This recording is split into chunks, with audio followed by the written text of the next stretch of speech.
ಅಖಿಲಾಂಡಕೋಟಿ ಬ್ರಹ್ಮಾಂಡ ನಾಯಕ ರಾಜಾದಿರಾಜ ಯೋಗಿರಾಜ ಪರಬ್ರಹ್ಮ ಶ್ರೀ ಸಚ್ಚಿದಾನಂದ ಸದ್ಗುರು ಸಾಯಿನಾಥ್ ಮಹಾರಾಜ್ ಕಿ ಜೈ. ಓಂ ಶಿರ್ಡಿ ವಾಸಾಯ ವಿದ್ಮಹೆ ಸಚ್ಚಿದಾನಂದಾಯ ಧೀಮಹಿ ತನ್ನೋ ಸಾಯಿ ಪ್ರಚೋದಯಾತ್. ಓಂ ಸಾಯಿರಾಮ್. ನಮಸ್ತೆ ಸ್ನೇಹಿತರೆ, ಹೇಗಿದ್ದೀರಾ? ಚೆನ್ನಾಗಿದ್ದೀರಾ? ಹಾಗಾದರೆ ಇವತ್ತಿನ ಸಾಯಿ ಟ್ಯಾರೋ ರೀಡಿಂಗಲ್ಲಿ ನಿಮಗೆ ಬಾಬಾ ಯಾವ ರೀತಿ ವಿಶೇಷವಾದ ಮೆಸೇಜನ್ನು ಕೊಡ್ತಾ ಇದ್ದಾರೆ, ಬ್ಲೆಸ್ಸಿಂಗನ್ನು ಕೊಡ್ತಾ ಇದ್ದಾರೆ, ಹಾಗೆ ಕೆಲವು ಪರಿವರ್ತನೆಗಳನ್ನು ನಿಮ್ಮ ಜೀವನದಲ್ಲಿ ತುಂಬಿಸ್ತಾ ಇದ್ದಾರೆ. ಹಾಗೆ ನಿಮ್ಮ ಜೀವನದಲ್ಲಿ ಇಷ್ಟು ದಿನ ಸ್ಟಕ್ ಆಗಿರುವ, ಅಂದರೆ ಅದು ಬಹಳ ವರ್ಷಗಳಿಂದ ಆಗಿರ್ಬೋದು, ಇಲ್ಲ ಕೆಲವೇ ದಿನಗಳ ಹಿಂದೆ ಆಗಿರ್ಬೋದು, ಕೆಲವು ವಿಚಾರಗಳಲ್ಲಿ, ಕೆಲವು ಕಾರ್ಯಗಳಲ್ಲಾಗಿರ್ಬೋದು, ಹಾಗೆ ಕೆಲವು ನಿಮ್ಮ ಪರ್ಸನಲ್ ವ್ಯಕ್ತಿತ್ವದಲ್ಲಾಗಿರ್ಬೋದು, ಕೆಲವು ವಿಚಾರಗಳು ಸ್ಟಕ್ ಆಗಿವೆ. ಅವು ಪೂರ್ಣಗೊಳ್ತವ, ಅಂದರೆ ಪುನರಾವರ್ತನೆಗೊಳ್ತವ, ಇಲ್ಲವೇ ಅಲ್ಲೇ ಸ್ಟಕ್ ಆಗಿ ಉಳಿತವ. ಇದರ ಬಗ್ಗೆ ಇವತ್ತಿನ ರೀಡಿಂಗ್ ಆಗಿರುತ್ತೆ ಸ್ನೇಹಿತರೆ. ಹಾಗಾದರೆ ಬಾಬಾ ನಿಮಗೋಸ್ಕರ ಯಾವ ರೀತಿಯ ಮೆಸೇಜನ್ನು ಕೊಡ್ತಾ ಇದ್ದಾರೆ, ಯಾವ ರೀತಿಯ ಪರಿವರ್ತನೆಗಳನ್ನು ನಿಮ್ಮ ಜೀವನದಲ್ಲಿ ಸ್ಟಕ್ ಆಗಿವೆ, ನಿಂತು ಹೋಗಿವೆ ಅನ್ನೋ ವಿಚಾರಗಳಲ್ಲಿ ಕೆಲವು ಬದಲಾವಣೆಗಳನ್ನು ತುಂಬಿಸ್ತಾರೆ ಅನ್ನೋದು ಇವತ್ತಿನ ರೀಡಿಂಗಲ್ಲಿ ತಿಳ್ಕೊಳ್ಳೋಣ ಸ್ನೇಹಿತರೆ. ಹಾಗಾದರೆ ಇದು ಒಂದು ಟೈಮ್ಲೆಸ್ ಜನರಲ್ ರೀಡಿಂಗ್ ಆಗಿರುತ್ತೆ. ಇದು ಕನೆಕ್ಟಿವ್ ಎನರ್ಜಿಯಲ್ಲಿರುತ್ತೆ. ಯಾವ ಸಮಯದಲ್ಲಿ ನೀವು ಗುರುವಿನಲ್ಲಿ, ನೀವು ನಂಬಿದ ದೇವರಲ್ಲಿ ಒಂದು ಭರವಸೆಯನ್ನು ಇಟ್ಟು ಈ ರೀಡಿಂಗ್ನ ನೋಡ್ತಾ ಹೋಗ್ತಿರೋ, ನಿಮಗೆ ಇಲ್ಲಿಯ ವಿಚಾರಗಳು ರೆಸೊನೇಟ್ ಆಗ್ತಾ ಹೋಗ್ತವೆ. ಕೆಲವು ವಿಚಾರಗಳು ಬದಲಾವಣೆಯ ರೂಪದಲ್ಲಿ ಪರಿವರ್ತನೆಗಳನ್ನು ನಿಮ್ಮ ಜೀವನದಲ್ಲಿ ತುಂಬಿಸ್ತವೆ. ಹಾಗಾದರೆ ಇಲ್ಲಿ ನಿಮಗೆ ಬಾಬಾ ಯಾವ ರೀತಿ ಮೆಸೇಜನ್ನು ಕೊಡ್ತಾ ಇದ್ದಾರೆ? ಮೊದಲನೇದಾಗಿ ಅಂದರೆ ನೋಡಿ, ನಿಮ್ಮ ಜೀವನದಲ್ಲಿ ಬಹಳಷ್ಟು ಬದಲಾವಣೆ ಬರ್ತಾ ಇದೆ. ನಿಮ್ಮ ಈಗಿನ ಒಂದು ದೃಢವಾದ ನಂಬಿಕೆ ಹೆಜ್ಜೆ ನಿಮ್ಮ ಜೀವನ ಶೈಲಿಯನ್ನು ಮೊದಲಿಗೆ ಬದಲಾಯಿಸಿದೆ ಈ ಸಂದರ್ಭದಲ್ಲಿ. ಹಾಗಾಗಿ ಕೆಲವು ವಿಚಾರಗಳಲ್ಲಿ ಸ್ಟಕ್ ಆಗಿದೆ ಅಂದ್ಕೊಂಡಿರುವ ವಿಚಾರ, ಅಂದರೆ ನಿಂತು ಹೋಗಿದೆ, ಅಂದರೆ ಬಹಳ ವರ್ಷಗಳಿಂದ ವಿಚಾರದಲ್ಲಿ ಏನಾದರೂ ಒಂದು ಬದಲಾವಣೆ ಬೇಕು ಅಂತೇಳಿ ನೀವು ಬಯಸ್ತಾ ಇದ್ದೀರಾ, ಆದರೆ ಆ ವಿಚಾರ ಅಲ್ಲೇ ನಿಂತಿವೆ, ಮೂವ್ ಆಗ್ತಾನೆ ಇಲ್ಲ, ಹಾಗೆ ಪರಿವರ್ತನೆ ತಗೊಳ್ತಾನೆ ಇಲ್ಲ. ಅದರಿಂದ ನಿಮ್ಮ ಮನಸ್ಸಿಗೆ ತುಂಬ ನೋವಾಗಿರ್ಬೋದು, ಇಲ್ಲ ಅಂದರೆ ಆ ಬದಲಾವಣೆಯಿಂದ ನಿಮ್ಮ ಜೀವನದಲ್ಲಿ ನೀವು ಮುಂದೆ ಹೋಗಲಿಕ್ಕೆ ಒಂದು ದಾರಿ ಆಗುತ್ತೆ ಅಂತ ನೀವು ಅಂದ್ಕೊಂಡಿದ್ದೆ, ಆದರೆ ಸ್ಟಕ್ ಆಗಿದೆ. ಇದರಿಂದ ಈ ಸಮಯದಲ್ಲಿ ನೀವು ಬಹಳ ಒತ್ತಡದಲ್ಲಿದ್ದೀರಾ. ಯಾವಾಗಪ್ಪ ಈ ಸಮಸ್ಯೆಯಿಂದ ನಾವು ಹೊರಗೆ ಬರ್ತೀವಿ ಅನ್ನೋ ರೀತಿಯಲ್ಲಿ ಭಗವಂತನಲ್ಲಿ ದಿನನಿತ್ಯ ಪ್ರಾರ್ಥನೆಯನ್ನು ಮಾಡ್ತಾ ಇದ್ದೀರಾ. ಅದೇ ಬದಲಾವಣೆ ನಿಮಗೆ ಈ ವರ್ಷದೊಳಗೆ ಸಿಗುತ್ತೆ. 95% ನಿಮ್ಮ ಜೀವನದಲ್ಲಿ ಸ್ಟಕ್ ಆಗಿರುವ ವಿಚಾರಗಳು ಬದಲಾವಣೆಯನ್ನು ತಗೊಂಡು ಪುನರಾವರ್ತನೆಗೊಳ್ಳುತ್ತವೆ ಅನ್ನೋ ರೀತಿಯಲ್ಲಿ ಇಲ್ಲಿ ಬಾಬಾ ನಿಮಗೆ ಮೆಸೇಜನ್ನು ಕೊಡ್ತಾ ಇದ್ದಾರೆ. ಅಂದರೆ ಆ ವಿಚಾರಗಳು ಸ್ಟಕ್ ಆಗಲಿಕ್ಕೆ ನೇರವಾಗಿ ನೀವು ಕೂಡ ಕಾರಣರಾಗಿದ್ರಿ. ಅಂದರೆ ಒಂದು ನೆಗೆಟಿವ್ ಯೋಚನೆಗಳು ಮಾಡೋದಾಗಿರ್ಬೋದು, ಇಲ್ಲ ಅಂದರೆ ಅದಾಗುತ್ತೋ ಇಲ್ಲ ಅನ್ನುವ ಸಂದೇಹ ಮಾಡ್ಕೊಂಡಿದ್ದಾಗಿರ್ಬೋದು, ಇಲ್ಲವೇ ಅದರಲ್ಲಿ ಯಾವುದೇ ರೀತಿಯ ಒಂದು ಪ್ರಾಮಾಣಿಕ ಪ್ರಯತ್ನ ನೀವು ಪಟ್ಟಿಲ್ಲದೆ ಇರ್ಬೋದು. ಅಂದರೆ ಸ್ವಲ್ಪ ದಿನ ಪ್ರಾಮಾಣಿಕ ಪ್ರಯತ್ನವನ್ನು ಪಟ್ಟಿದ್ರಿ, ನಂತರ ಎದುರಿಗಿರುವ ವ್ಯಕ್ತಿಗಳಾಗಿರ್ಬೋದು, ವಿಚಾರಗಳಾಗಿರ್ಬೋದು, ಸಮಸ್ಯೆಗಳಾಗಿರ್ಬೋದು ಬಹಳ ಕಠಿಣತೆಯಿಂದ ಕೂಡಿದವೆ, ಅವುಗಳನ್ನು ಎದುರಿಸಲಿಕ್ಕೆ ಸಾಧ್ಯ ಇಲ್ಲವೇ ಇಲ್ಲ ಅನ್ನೋ ರೀತಿಲಿ, ಇಲ್ಲ ಯಾರದ್ದು ಸಪೋರ್ಟ್ ಇಲ್ಲ ಅನ್ನೋ ವಿಚಾರ ಆಗಿರ್ಬೋದು, ಇಲ್ಲ ಆ ವಿಚಾರವನ್ನು ಬೇರೆಯವರ ಎದುರಿಗೆ ಮುಕ್ತವಾಗಿ ಹೇಳ್ಕೊಳ್ಳದೆ ಇರೋದಾಗಿರ್ಬೋದು, ಈ ರೀತಿಯಿಂದ ಆ ವಿಚಾರಗಳು ಸ್ಟಕ್ ಆಗಿವೆ ಅನ್ನೋ ರೀತಿಲಿ ಇಲ್ಲಿ ವಿಚಾರ ಬರ್ತಾ ಇದೆ. ಕೇವಲ ವೈಯಕ್ತಿಕ ಸಮಸ್ಯೆಗಳು ಅಷ್ಟೇ ಅಲ್ಲ, ಅದು ಪ್ರೇಮಿಗಳ ವಿಚಾರದಲ್ಲೂ ಆಗಿರ್ಬೋದು. ಯಾರನ್ನೋ ಪ್ರೀತಿ ಮಾಡ್ತಾ ಇದ್ರಿ, ಅದನ್ನು ಹೇಳ್ಕೊಳ್ದೇ ಇರೋದು ನಿಮ್ಮ ತಪ್ಪಾಗಿದೆ, ಹಾಗಾಗಿ ಆ ವಿಚಾರ ಅಲ್ಲಿಗೆ ಸ್ಟಕ್ ಆಗಿದೆ. ಇಲ್ಲ ಅಂದರೆ ಯಾವುದೋ ನಿಮ್ಮ ಗಂಡ ಹೆಂಡತಿಯ ಸಂಬಂಧದ ವಿಚಾರದಲ್ಲೇ ಆಗಿರ್ಬೋದು, ಕೆಲವು ವಿಚಾರಗಳನ್ನು ನೀವು ಮುಕ್ತವಾಗಿ ಮಾತಾಡ್ಕೊಂಡಿಲ್ಲ, ಹಾಗಾಗಿ ಕೆಲವು ವಿಚಾರಗಳು ಅಲ್ಲೇ ಸ್ಟಕ್ ಆಗಿವೆ.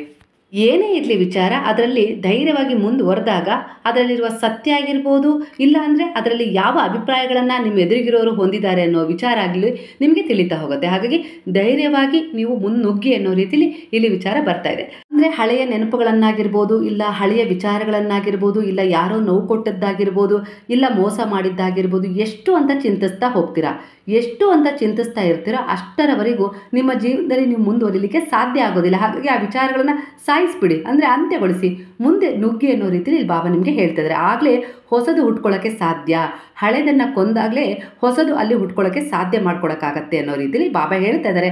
ಹಾಗಾಗಿ ಹಳೆದನ್ನೇ ಇಟ್ಕೊಂಡು ಎಷ್ಟಂತ ಚಿಂತಿಸ್ತಾ ಹೋಗ್ತೀರಾ, ಎಷ್ಟಂತ ಯೋಚನೆ ಮಾಡ್ತಾ ಹೋಗ್ತೀರಾ, ಅದು ನಿಮ್ಮ ದುಃಖಕ್ಕೆ ಕಾರಣವಾಗ್ತಾ ಹೋಗುತ್ತೆ.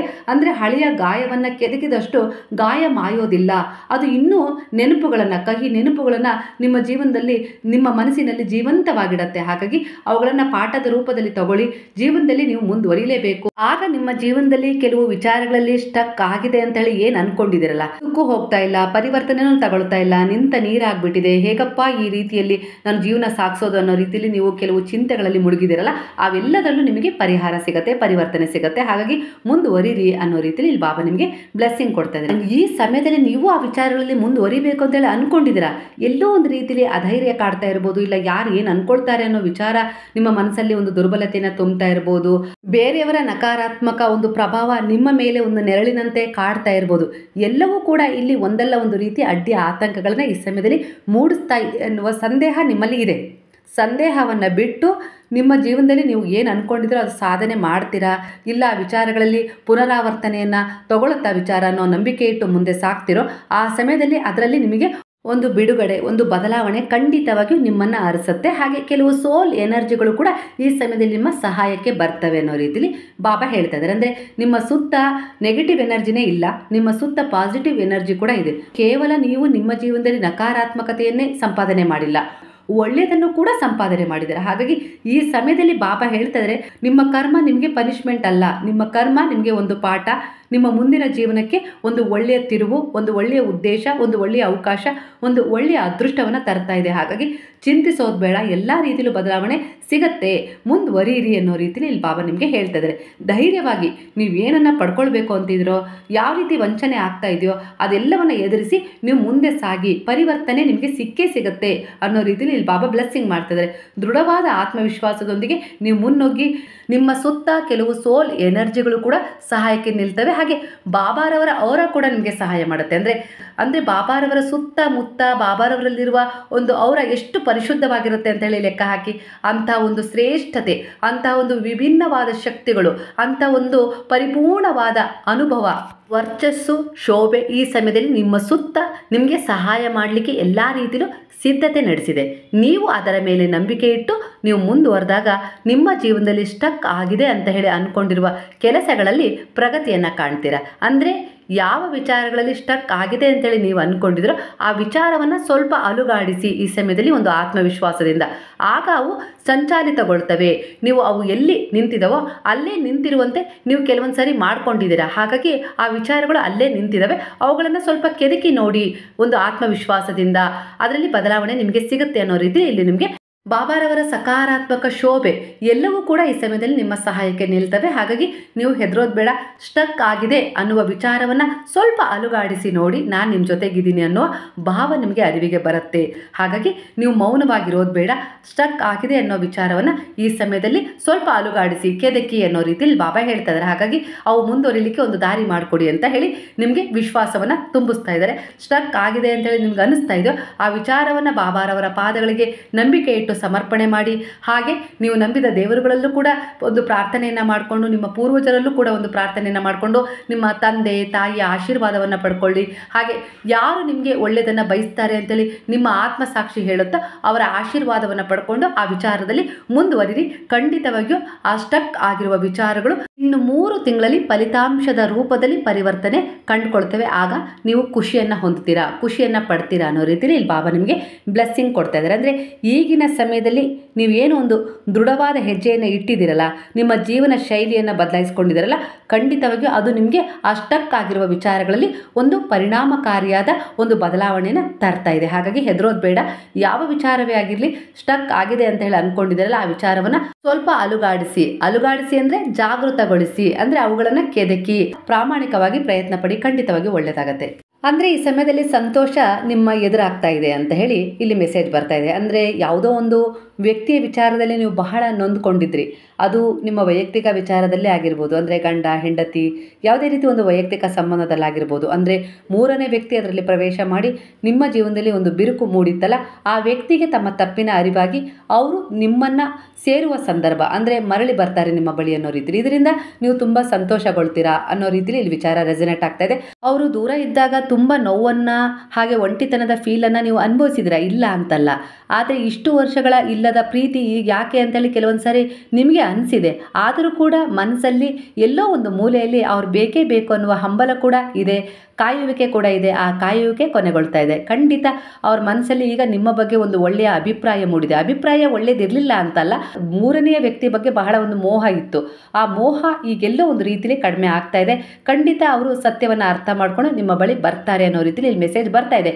ಅದಕ್ಕೆ ಇಲ್ಲಿ ಮೊದಲನೆಯದಾಗಿ ಬಾಬಾ ಮೆಸೇಜ್ ಕೊಟ್ಟಿದ್ದು, ಅಂದರೆ ಹಳೆಯ ನೆನಪುಗಳನ್ನು ನೀವು ಸಾಯಿಸಲೇಬೇಕು, ಬುಡ ಸಮೇತ ಅವುಗಳನ್ನು ಕಿತ್ತು ಎಸಿಲೇಬೇಕು. ಆಗಲೇ ಹೊಸದೊಂದನ್ನು ನಿಮ್ಮ ಜೀವನದಲ್ಲಿ ನೀವು ಪಡ್ಕೊಳ್ಳೋಕ್ಕೆ ಸಾಧ್ಯ, ತುಂಬ್ಕೊಳ್ಳೋಕ್ಕೆ ಸಾಧ್ಯ, ಚಿಗುರಿಸಿಕೊಳ್ಳಲು ಸಾಧ್ಯ ಅಂತ ಹೇಳಿ ಮೊದಲನೆಯದಾಗಿ ಮೆಸೇಜ್ ಬಂದಿತ್ತು ಇದಕ್ಕೋಸ್ಕರನೇ. ಹಾಗಾಗಿ ನಿಮ್ಮ ಜೀವನದಲ್ಲಿ ಏನು ನೀವು ನೋವನ್ನು ಅನುಭವಿಸಿದ್ರೋ, ದುಃಖವನ್ನು ಅನುಭವಿಸಿದ್ರೋ, ಇಲ್ಲ ಕೆಲವು ನಿಂದನೆಯ ಮಾತುಗಳನ್ನು ಅನುಭವಿಸಿದ್ರೋ, ಇಲ್ಲ ಅಗಲುವಿಕೆಯ ನೋವನ್ನು ಅನುಭವಿಸಿದ್ರೋ, ಅವೆಲ್ಲವೂ ಕೂಡ ಒಂದು ಪಾಠ ಅಂತ ಅಂದ್ಕೊಳ್ಳಿ, ಯಾವುದೋ ಜನ್ಮದ ಒಂದು ಕರ್ಮ ಅಂದ್ಕೊಳ್ಳಿ. ಅದನ್ನು ಈ ಜನ್ಮದಲ್ಲಿ ತೀರಿಸಿಕೊಳ್ಳುವ ಅವಕಾಶ ಆ ಗುರುವಾಗಲಿ ಆ ದೇವರಾಗಲಿ ಕೊಟ್ಟಿದ್ರು ಅದನ್ನು ಪ್ರಾಮಾಣಿಕ ಪ್ರಯತ್ನದ ರೂಪದಲ್ಲಿ ಒಂದು ಪೂಜೆ ಪುನಸ್ಕಾರ ವ್ರತ ಆಗಿರ್ಬೋದು, ದೃಢವಾದ ವಿಶ್ವಾಸನೆಯ ಪ್ರಾರ್ಥನೆಯ ಮೂಲಕ ಭಗವಂತನಲ್ಲಿ ಶರಣಾಗಿ ಅದನ್ನು ನೀವು ಪರಿಪೂರ್ಣ ಅದರಲ್ಲಿ ನೀವು ಒಂದು ಜಯವನ್ನು ಸಾಧಿಸಿದ್ರೆ ಖಂಡಿತವಾಗಿಯೂ ನಿಮ್ಮ ಜೀವನದಲ್ಲಿ ಒಂದು ಒಳ್ಳೆಯದು ತುಂಬ್ತಾ ಇದೆ.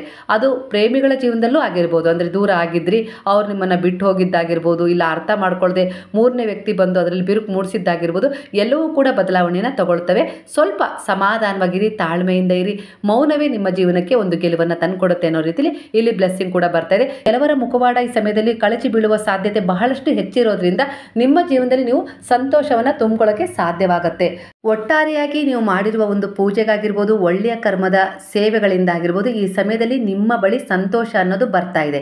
ಖಂಡಿತ ಆ ಸಂತೋಷವನ್ನು ನೀವು ಸ್ವಾಗತಿಸುವಂಥ ಕ್ಷಣಗಳು ನಿಮ್ಮ ಜೀವನದಲ್ಲಿ ಕೆಲವು ಪರಿವರ್ತನೆಗಳನ್ನು ತುಂಬಿಸ್ತವೆ. ಅದು ಯಾವುದೇ ರೂಪದಲ್ಲಾಗಿರ್ಬೋದು, ಸಂತೋಷ ನಿಮ್ಮ ಬಳಿ ಬರ್ತಾ ಇದೆ, ಅದನ್ನು ಸ್ವಾಗತಿಸಿ ಅನ್ನೋ ರೀತಿಯಲ್ಲಿ ಇಲ್ಲಿ ಬ್ಲೆಸ್ಸಿಂಗ್ ಕೂಡ ಬಾಬಾ ಕೊಡ್ತಾ ಇದ್ದಾರೆ. ಕರ್ಮ ಕೆಲವೊಂದು ಸಾರಿ ನಿಮಗೆ ಪಾಠವನ್ನು ಕಲಿಸುತ್ತೆ. ಕರ್ಮ ಅನ್ನೋದು ಕೆಲವೊಂದು ಸಾರಿ ಪೆಟ್ಟು ಕೊಟ್ಟಿದೆ ಅಂದರೆ ಅದು ಕೇವಲ ಪನಿಷ್ಮೆಂಟ್ ಕೊಡ್ಲಿಕ್ಕೆ ಮಾತ್ರ ಬರೋದಿಲ್ಲ, ಶಿಕ್ಷೆಯನ್ನು ಕೊಡ್ಲಿಕ್ಕೆ ಮಾತ್ರ ಬರೋದಿಲ್ಲ. ಕೆಲವೊಂದು ಸಾರಿ ಶಿಕ್ಷಣವನ್ನು ಕೂಡ ಕೊಡಲಿಕ್ಕೆ ಬರುತ್ತೆ, ಪಾಠಗಳನ್ನು ಕೂಡ ಕಲಿಸುತ್ತೆ. ಒಟ್ಟಾರೆಯಾಗಿ ಆ ಕರ್ಮದ ಕೆಲಸ ನಿಮ್ಮಲ್ಲಿ ಒಂದು ಪರಿವರ್ತನೆ ತರೋದು. ಆ ಪರಿವರ್ತನೆ ಈಗ ನೀವು ಕಂಡುಕೊಂಡಿದ್ದೀರ. ಅದರ ಆಧಾರದ ಮೇಲೆ ಅದೇ ಕರ್ಮ ಸಂತೋಷವನ್ನು ತುಂಬಿಸುವ ಎಲ್ಲ ರೀತಿಯ ಸಿದ್ಧತೆಯನ್ನು ಮಾಡಿಕೊಂಡಿದೆ. ಅಂದರೆ ಸಂಚಿತ ಕರ್ಮದಲ್ಲಿ ಹಿಂದೆ ನೀವು ಏನು ಮಾಡಿಟ್ಟು ಬಂದಿದ್ರಲ್ಲ ಅದನ್ನು ಹಂತ ಹಂತವಾಗಿ ಈ ವಾಸ್ತವ ಬದುಕಿನಲ್ಲಿ ಅನುಭವಿಸೋದು ನಮ್ಮ ಧರ್ಮವಾಗಿರುತ್ತೆ. ಅದರ ಪ್ರಕಾರವೇ ಕರ್ಮ ಅನ್ನೋದು ಅದನ್ನು ವಿಂಗಡಣೆ ಮಾಡಿಕೊಡುತ್ತೆ.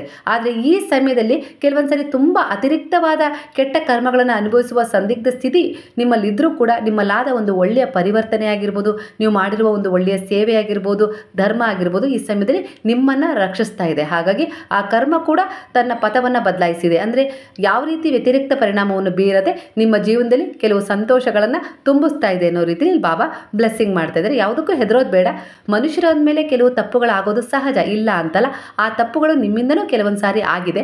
ಆ ತಪ್ಪುಗಳಿಗಾಗಿ ನಿಮ್ಮ ಮನಸ್ಸಲ್ಲಿ ನೀವು ಕ್ಷಮೆಯನ್ನೂ ಸಹ ಯಾಚಿಸ್ಕೊಂಡಿದ್ದೀರಾ. ಹಾಗೆ ಆ ತಪ್ಪುಗಳಿಗೋಸ್ಕರ ಪಶ್ಚಾತ್ತಾಪನೂ ಪಟ್ಟಿದ್ದೀರಾ. ಆ ಪಶ್ಚಾತ್ತಾಪಕ್ಕಿಂತ ಬೇರೊಂದು ಶಿಕ್ಷೆ ಇಲ್ಲ ಅನ್ನೋ ರೀತಿಯಲ್ಲಿ ನಿಮ್ಮ ಜೀವನದಲ್ಲಿ ಒಳ್ಳೆಯದು ತುಂಬ್ತಾ ಇದೆ. ಸುಖ ದುಃಖ ಅನ್ನೋದು ಒಂದೇ ನಾಣ್ಯದ ಎರಡು ಮುಖಗಳಿದ್ದಂತೆ. ಅದರ ಪರಿಚಯ ನಿಮಗಾಗಿದೆ. ಅದರ ಪರಿಚಯದೊಂದಿಗೆ ಹೊಸ ತಿರುವಿನೊಂದಿಗೆ ನಿಮ್ಮ ಜೀವನವನ್ನು ತಗೊಂಡು ಹೋಗ್ತಾ ಇದ್ದೀರಾ.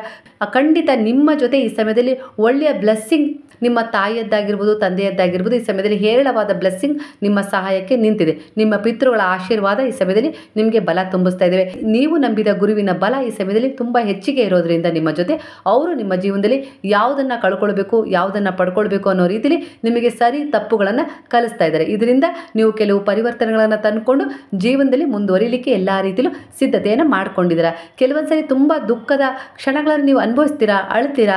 ಆದರೆ ಮರುಕ್ಷಣವೇ ನಾನು ಯಾಕೆ ಅಳ್ಬೇಕು, ಒಂದು ರೀತಿಯ ಕರ್ಮದಿಂದ ನಾನು ಹೊರಗೆ ಬಂದಿದ್ದೀನಿ, ಖಂಡಿತವಾಗಿ ಅದೊಂದು ಪಾಠವಾಗಿತ್ತು, ಮುಂದೆ ನನಗೋಸ್ಕರ ಒಂದು ಒಳ್ಳೆಯ ಜೀವನ ಇದೆ ಅನ್ನೋ ರೀತಿಯಲ್ಲಿ ವಿಶ್ವಾಸದಿಂದ ಮುಂದೆ ಸಾಗ್ತಾ ಇದ್ದಾರೆ. ಈ ಆತ್ಮವಿಶ್ವಾಸ ಬರಲಿಕ್ಕೆ ಸಾಧ್ಯ ನಿಮ್ಮ ಒಂದು ಒಳ್ಳೆಯ ಕರ್ಮದ ಉದ್ದೇಶ. ಆ ಉದ್ದೇಶ ನಿಮ್ಮ ಜೀವನದಲ್ಲಿ ಒಂದು ಪಾಸಿಟಿವ್ ಎನರ್ಜಿಯನ್ನು ತುಂಬಿಸಿದೆ. ನಿಮ್ಮ ಸುತ್ತ ಒಂದು ಔರವನ್ನು ಕ್ಲೀನ್ ಮಾಡಿಕೊಟ್ಟಿದೆ, ಅಂದರೆ ಶುದ್ಧೀಕರಣಗೊಳಿಸಿದೆ. ಹಾಗಾಗಿ ನಿಮ್ಮ ಸುತ್ತ ಒಂದು ಶೋಭೆ ಇದೆ, ಒಂದು ಒಳ್ಳೆಯ ವರ್ಚಸ್ಸಿದೆ, ದೈವೀ ಶಕ್ತಿಗಳ ಪ್ರಭಾವ ಇದೆ. ಹಾಗಾಗಿ ಅದರೊಂದಿಗೆ ನೀವು ಮುಂದೆ ಸಾಕ್ತೀರಾ, ನೀವು ಒಳ್ಳೆಯದನ್ನು ಪಡ್ಕೊಳ್ತೀರಾ. ಕೆಲವೊಂದು ಸಾರಿ ಕೆಟ್ಟ ಕರ್ಮಗಳ ಅನುಸಾರ ಕಾಯಿಲೆಗಳು, ನಕಾರಾತ್ಮಕ ಭಾವ, ಒತ್ತಡ, ಖಿನ್ನತೆ ಕಾಡ್ತಾ ಇದ್ರು. ಕೆಲವೊಂದು ಸಾರಿ ನಮ್ಮ ಆಲೋಚನೆಗಳು ಕೂಡ ಕೆಲವೊಂದು ರೋಗಕ್ಕೆ ನಮ್ಮನ್ನು ತುತ್ತು ಮಾಡ್ತವೆ. ಅಂಥದ್ದೇ ಕೆಲವು ಸಂದರ್ಭಗಳನ್ನು ನೀವು ಎದುರಿಸ್ತಾ ಇದ್ದೀರಾ. ಅಂದರೆ ಮಾನಸಿಕ ಒತ್ತಡ ಆಗಿರ್ಬೋದು, ದೈಹಿಕ ಬಾಧೆಗಳನ್ನಾಗಿರ್ಬೋದು, ಮಾನಸಿಕ ನೋವುಗಳನ್ನಾಗಿರ್ಬೋದು, ಈ ಸಮಯದಲ್ಲಿ ಒಂಟಿತನದ ಫೀಲನ್ನಾಗಿರ್ಬೋದು ನೀವು ಅನುಭವಿಸ್ತಾ ಇದ್ದೀರಾ. ಅಂದರೆ ನಿಮ್ಮ ಅವರ ಅಷ್ಟು ಶುದ್ಧವಾಗಿಲ್ಲ. ಹಾಗಾಗಿ ಅಂದರೆ ಪಾಸಿಟಿವ್ ಆಗಿಲ್ಲ. ನೀವು ಅಂದರೆ ಯಾರದ್ದೋ ಮೇಲೆ ಡಿಪೆಂಡ್ ಆಗಿಬಿಟ್ಟಿದ್ದೀರಾ. ಇಲ್ಲ ಅದು ಬೇಕು ಅನ್ನೋ ಹಂಬಲ ಜಾಸ್ತಿ ಆಗಿದೆ, ಅದು ಬೇಕೇ ಬೇಕು, ಪಡ್ಕೊಳ್ಬೇಕು ಅನ್ನೋ ಹುಚ್ಚು ಕೂಡ ಜಾಸ್ತಿ ಆಗಿದೆ ಅನ್ನೋ ರೀತಿಯಲ್ಲಿ ವಿಚಾರ ಬರ್ತಾಯಿದೆ. ಪಡ್ಕೊಳ್ಬೇಕು ಅನ್ನೋದು ತಪ್ಪಲ್ಲ, ಆಸೆ ತಪ್ಪಲ್ಲ, ಆದರೆ ಅದು ವ್ಯತಿರಿಕ್ತವಾಗಬಾರ್ದು. ನಿಮ್ಮ ಜೀವನದಲ್ಲಿ ಕಾಲಕ್ಕೆ ಸರಿಯಾಗಿ ಸಮಯ ಕೊಟ್ಟು ಪ್ರಾಮಾಣಿಕ ಪ್ರಯತ್ನವನ್ನು ನೀವು ಮಾಡಿದಾಗ ಖಂಡಿತ ಅದು ನಿಮ್ಮ ಬಳಿ ಬರುತ್ತೆ. ಅದರ ಮೇಲೆ ನಂಬಿಕೆ ಇರಬೇಕು. ಆತ್ಮವಿಶ್ವಾಸವನ್ನು ಹೆಚ್ಚಾಗಿಟ್ಕೊಂಡು ಖಂಡಿತ ಅದು ನನಗೆ ಸಿಕ್ಕೇ ಸಿಗುತ್ತೆ, ಅದು ನನಗೋಸ್ಕರ ಡಿಸರ್ವ್ ಆಗಿದೆ ಅನ್ನೋ ರೀತಿಯಲ್ಲಿ ನೀವು ಪ್ರಾಮಾಣಿಕ ಪ್ರಯತ್ನವನ್ನು ಪಟ್ಟಾಗ ಅದು ನಿಮ್ಮ ಕಡೆ ಆಕರ್ಷಣೆ ಆಗ್ತಾ ಹೋಗುತ್ತೆ. ಅದು ಬಿಟ್ಟು ನನಗೆ ಹೀಗೇ ಬೇಕು, ಈ ಕ್ಷಣನೇ ಬೇಕು, ನಾಳೆನೇ ಬದಲಾಗಬೇಕು ಅನ್ನೋ ರೀತಿಯಲ್ಲಿ ಯಾವಾಗ ಮನಸ್ಸಿಗೆ ಒಂದು ಒತ್ತಡವನ್ನು ಕೊಡ್ತೀರೋ ಆಗ ಆ ವಿಚಾರಗಳು, ಆ ಕನಸುಗಳು, ಆ ಇಚ್ಛೆಗಳು, ಆ ಆಸೆಗಳು ಸ್ಟಕ್ ಆಗ್ತಾ ಹೋಗ್ತವೆ. ಅವುಗಳಲ್ಲಿ ಪ್ರಗತಿನೇ ಕಾಣಲಿಕ್ಕೆ ಸಾಧ್ಯ ಆಗೋದಿಲ್ಲ. ಇದಕ್ಕೆ ಕಾರಣ ನಿಮ್ಮ ನಕಾರಾತ್ಮಕ ಭಾವ, ಅಂದರೆ ಒಂದು ಸಂದೇಹ, ಇವೆಲ್ಲವೂ ಕೂಡ ಅದನ್ನು ಅಲ್ಲಿಯೇ ತಡೆದು ಹಿಡಿತವೆ. ಈ ಸಮಯದಲ್ಲಿ ನಿಮ್ಮ ಮೇಲೆ ಯಾರು ಒಂದು ಕೆಟ್ಟ ಪ್ರಭಾವವನ್ನು ಬೀರಬೇಕು ಅಂತೇಳಿ ಬಯಸ್ತಾ ಇರ್ತಾರೋ, ಇಲ್ಲ ನಿಮ್ಮ ಒಂದು ಸಂತೋಷವನ್ನು ಸಹಿಸದೇ ಇರೋರು ಇರ್ತಾರೋ, ಇಲ್ಲ ನಿಮ್ಮ ಜೀವನದಲ್ಲಿ ಮುಂದುವರಿಲೇಬಾರ್ದು, ಏನನ್ನು ಸಾಧನೆ ಮಾಡಬಾರ್ದು, ನಿಮಗೆ ಒಳ್ಳೇದಾಗಬಾರ್ದು ಅಂತೇಳಿ ಬಯಸ್ತಾ ಇರ್ತಾರಲ್ಲ, ಅವರ ನಕಾರಾತ್ಮಕ ಪ್ರಭಾವಕ್ಕೆ ನೀವು ನೇರವಾಗಿ ಬಲಿಯಾಗ್ತೀರಾ. ಅಂದರೆ ನಿಮ್ಮಲ್ಲಿ ಸಂದೇಹ ಮೂಡಿದಾಗ, ನಿಮ್ಮಲ್ಲಿ ಒಂದು ನಕಾರಾತ್ಮಕ ಭಾವ ಮೂಡಿದಾಗ, ನಿಮ್ಮನ್ನು ನೀವು ಕುಗ್ಗಿಸ್ಕೊಂಡಾಗ, ಒತ್ತಡಕ್ಕೆ ಜಾರಿಸ್ಕೊಂಡಾಗ ನಿಮ್ಮ ಮನಸ್ಸಿಗೆ ಏನು ಮಾಡಬೇಕು ಅಂತೇಳಿ ಗೊತ್ತಾಗಿರೋದಿಲ್ಲ. ಅಂಥ ಸಮಯದಲ್ಲಿ ಬೇರೆಯವರ ನಕಾರಾತ್ಮಕ ಪ್ರಭಾವವು ಕೂಡ ನಿಮ್ಮ ಕಡೆ ಆಕರ್ಷಣೆ ಆಗುತ್ತೆ. ಆಗ ನಿಮ್ಮ ನಕಾರಾತ್ಮಕತೆ, ಅವರ ನಕಾರಾತ್ಮಕತೆ ಎಲ್ಲವೂ ಸೇರಿ ನಿಮ್ಮ ಜೀವನವನ್ನು ಒಂದು ಗೌಜಾಗ್ಬಿಡುತ್ತೆ. ಯಾವುದೇ ರೀತಿ ಕ್ಲಾರಿಟಿನೇ ನಿಮ್ಗೆ ಸಿಗೋದಿಲ್ಲ. ಏನು ಮಾಡಬೇಕು, ಯಾವುದ್ರಲ್ಲಿ ಮುಂದುವರಿಬೇಕು, ಯಾವ ರೀತಿ ನಾನು ಜೀವನದಲ್ಲಿ ಒಂದು ಸಾಧನೆ ಮಾಡಬೇಕು, ಏನನ್ನು ಪಡ್ಕೊಳ್ಬೇಕು, ಏನನ್ನು ಅಂತ್ಯಗೊಳಿಸ್ಕೊಳ್ಬೇಕು, ಯಾವುದು ಗೊತ್ತಾಗದೆ ಜೀವನದಲ್ಲಿ ಹುಚ್ಚು ಥರ, ಜೀವನದಲ್ಲಿ ಆತ್ಮವಿಶ್ವಾಸವನ್ನೇ ಕಳ್ಕೊಂಡು ಕುಗ್ತಾ ಹೋಗ್ತೀರಾ. ಜೀವನದಲ್ಲಿ ಏನು ಮಾಡಬೇಕು ಅಂತೇಳಿ, ಏನು ನಿರ್ಧಾರ ತಗೊಳ್ಬೇಕು ಅಂತಲೇ ನಿಮಗೆ ಗೊತ್ತಾಗೋದಿಲ್ಲ. ಆಗ ನಿಮ್ಮ ಜೀವನದಲ್ಲಿ ನೀವು ಅಂದ್ಕೊಳ್ತೀರಾ, ಆಗ ನೀವು ಅದಕ್ಕೆ ಹೆಸರು ಕೊಡ್ತೀರಾ, ಹಣೆ ಬರನೇ ಸರಿ ಇಲ್ಲ, ಇಷ್ಟೇ ನನ್ನ ಜೀವನ, ಇಷ್ಟೇ ಆ ಭಗವಂತ ನನ್ನ ಹಣೆ ಬರ ಬರ್ದಿರೋದು, ಬಿಡು ಇನ್ನೇನು ಆಗೋದಿಲ್ಲ ಅಂತೇಳಿ ಆ ಭಗವಂತನನ್ನು ದೂಷಣೆ ಮಾಡ್ತೀರಾ. ಖಂಡಿತ ಇಲ್ಲಿ ಭಗವಂತನದ್ದೇನೂ ತಪ್ಪಿಲ್ಲ. ನಮಗೆ ಒಂದು ಸ್ವತಂತ್ರತೆಯನ್ನು ಕೊಟ್ಟಿದ್ದಾರೆ, ಯಾವುದು ತಪ್ಪು ಯಾವುದು ಸರಿ ಅನ್ನೋ ಆಲೋಚನೆ ಮಾಡುವ ಬುದ್ಧಿಯನ್ನು ಕೊಟ್ಟಿದ್ದಾರೆ, ವಿವೇಕವನ್ನು ಕೊಟ್ಟಿದ್ದಾರೆ. ಆಗಾಗ ಗುರು ಹಿರಿಯರಾಗಿರ್ಬೋದು, ತಾಯಿ ತಂದೆಯರ ರೂಪದಲ್ಲಾಗಿರ್ಬೋದು, ಸಂದೇಶಗಳ ಮೂಲಕ ಆಗಿರ್ಬೋದು, ನಮ್ಮನ್ನು ಪರಿವರ್ತನೆಗೊಳಿಸ್ಕೊಳ್ಳಿಕ್ಕೆ ಎಲ್ಲ ರೀತಿಯಲ್ಲೂ ನಮಗೆ ಸಹಾಯ ಕೂಡ ಮಾಡ್ತಾರೆ. ಎಲ್ಲವನ್ನ ಧಿಕ್ಕರಿಸಿ ನಾವು ಅನುಮಾನವನ್ನು ಪಟ್ಟಾಗ, ಸಂದೇಹದಲ್ಲೇ ನಮ್ಮ ಜೀವನವನ್ನು ಮುಳುಗಿಸ್ಕೊಂಡಾಗ, ಇಲ್ಲ ಈಗಲೇ ಆಗಬೇಕು ಅನ್ನೋ ಹಠ ತೊಟ್ಟಾಗ ಜೀವನದಲ್ಲಿ ಕೆಲವೊಂದು ವ್ಯತಿರಿಕ್ತ ಪರಿಣಾಮವನ್ನು ನಾವು ಎದುರಿಸಬೇಕಾಗುತ್ತೆ. ಆಗ ಎಲ್ಲ ವಿಚಾರಗಳು ಅಲ್ಲೇ ಸ್ಟಕ್ ಆಗಿಬಿಡ್ತವೆ. ಅದೇ ರೀತಿಯ ಮನಸ್ಥಿತಿಯನ್ನು, ಅದೇ ರೀತಿಯ ಪರಿಸ್ಥಿತಿಯನ್ನು ಈ ಸಂದರ್ಭದಲ್ಲಿ ನಿಮ್ಮ ಜೀವನ ಎದುರಿಸ್ತಾ ಇದೆ. ಖಂಡಿತ ಇದಕ್ಕೆ ಬದಲಾವಣೆ ಇಲ್ಲ ಅಂತಲ್ಲ, ಪ್ರತಿ ಹಂತದಲ್ಲೂ ಬದಲಾವಣೆ ಸಿಕ್ಕೇ ಸಿಗುತ್ತೆ. ಅದೇ ಜಗದ ನಿಯಮವಾಗಿದೆ. ಹಾಗಾಗಿ ಈ ಸಮಯದಲ್ಲಿ ನಿಮ್ಮ ಒಂದು ದೃಢ ವಿಶ್ವಾಸದ ಹೆಜ್ಜೆ ಏನಿದೆಯಲ್ಲ, ಅದು ಪರಿವರ್ತನೆ ತುಂಬಿಸಲಿಕ್ಕೆ ಹೊರಟಿದೆ. ನಿಮ್ಮ ಜೀವನದಲ್ಲಿ ಕೆಲವು ಸ್ಟಕ್ ಆಗಿರುವ ವಿಚಾರಗಳಲ್ಲಿ ಬದಲಾವಣೆ ಖಂಡಿತವಾಗಿ ಇನ್ನು 3 ತಿಂಗಳಲ್ಲಿ ಬರುತ್ತೆ. ನೀವು ಅಂದ್ಕೊಂಡಿರೋ ರೀತಿಯಲ್ಲಿ ಆ ಸ್ಟಕ್ ಆಗಿರುವ ಕೆಲಸಗಳು ಮುಂದುವರಿತವೆ, ಅದರಲ್ಲಿ ಕೆಲವು ಪರಿವರ್ತನೆಗಳು ಸಿಗ್ತವೆ. ಈ ರೀತಿಯಾಗಿ ನೀವು ನಂಬಿರುವ ದೇವರುಗಳ ಆಶೀರ್ವಾದ ಸಿಗ್ತಾ ಇದೆ, ಹಾಗೆ ನೀವು ನಂಬಿದ ಗುರುಗಳ ಆಶೀರ್ವಾದ ಕೂಡ ಸಿಗ್ತಾ ಇದೆ. ನಿಮ್ಮ ತಂದೆ ತಾಯಿಯ ಬ್ಲೆಸ್ಸಿಂಗ್ ಕೂಡ ಈ ಸಮಯದಲ್ಲಿ ಕೆಲಸ ಮಾಡ್ತಾ ಇದೆ. ನಿಮ್ಮ ಧರ್ಮಪತ್ನಿ ಅಂದರೆ ಹೆಂಡತಿ ನಿಮ್ಮ ಪರವಾಗಿ ಬಹಳ ಒಂದು ವಿಶಸ್ಸನ್ನು ಭಗವಂತನಲ್ಲಿ ಪ್ರಾರ್ಥನೆ ಮಾಡ್ಕೊಳ್ತಾ ಇದ್ದಾರೆ. ಖಂಡಿತ ಅವರೆಲ್ಲರ ಒಂದು ಪ್ರಾಮಾಣಿಕ ಪ್ರಯತ್ನ ನಿಮ್ಮ ಜೀವನದಲ್ಲಿ ಕೆಲವು ಬದಲಾವಣೆನ ತಂದೆ ತರತ್ತೆ. ಇದರಿಂದ ಅವರು ಸಂತೋಷವನ್ನು ಪಡ್ತಾರೆ ಅನ್ನೋ ರೀತಿಯಲ್ಲಿ ಇಲ್ಲಿ ಬಾಬಾ ನಿಮಗೆ ಬ್ಲೆಸ್ಸಿಂಗ್ ಕೊಡ್ತಾ ಇದ್ದಾರೆ. ಈ ಸಂದರ್ಭದಲ್ಲಿ ನೀವು ಮಾಡಿರುವ ಪ್ರತಿಯೊಂದು ಸೇವೆ ಕೂಡ ವ್ಯರ್ಥ ಆಗ್ತಾ ಇಲ್ಲ.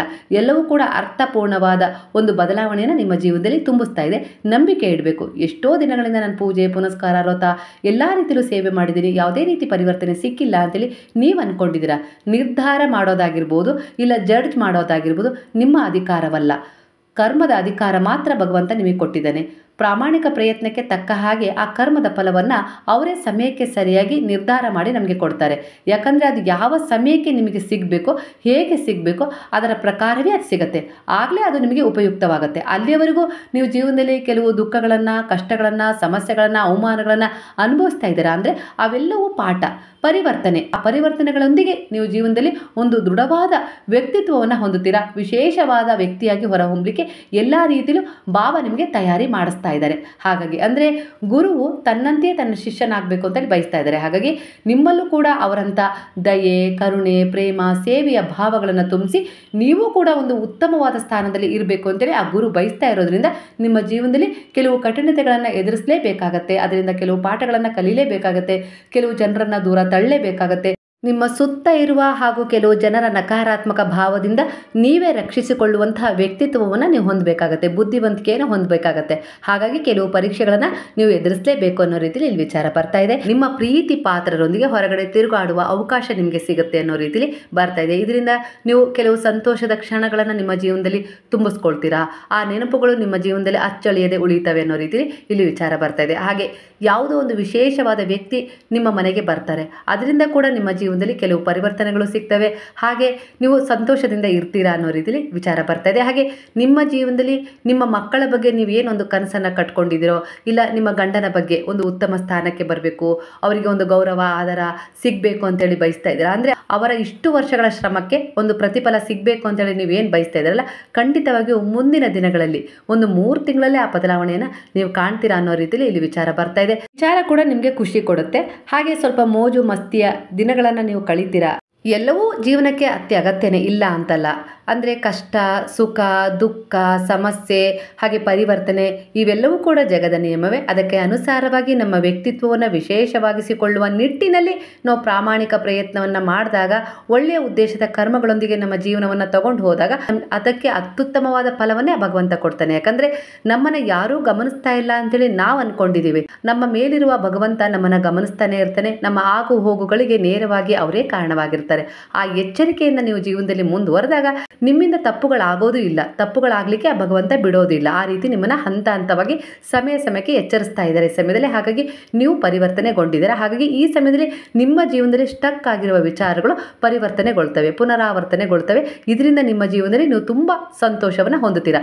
ಅಂದರೆ ಮನೆ ಕಟ್ತಾ ಇದ್ದೀರಿ, ಅದು ಅರ್ಧಕ್ಕೆ ನಿಂತಿದೆ. ಅದು ಯಾವುದೋ ಒಂದು ಕಾರಣದಿಂದ ಆಗಿರ್ಬೋದು, ಹಣದ ಕಾರಣದಿಂದ ಆಗಿರ್ಬೋದು, ಇಲ್ಲ ಯಾರೋ ಅಡೆತಡೆ ಉಂಟು ಮಾಡಿದ್ದಾಗಿರ್ಬೋದು. ಒಟ್ಟಾರೆಯಾಗಿ ಅಲ್ಲಿ ಅದು ಸ್ಟಕ್ ಆಗಿದೆ.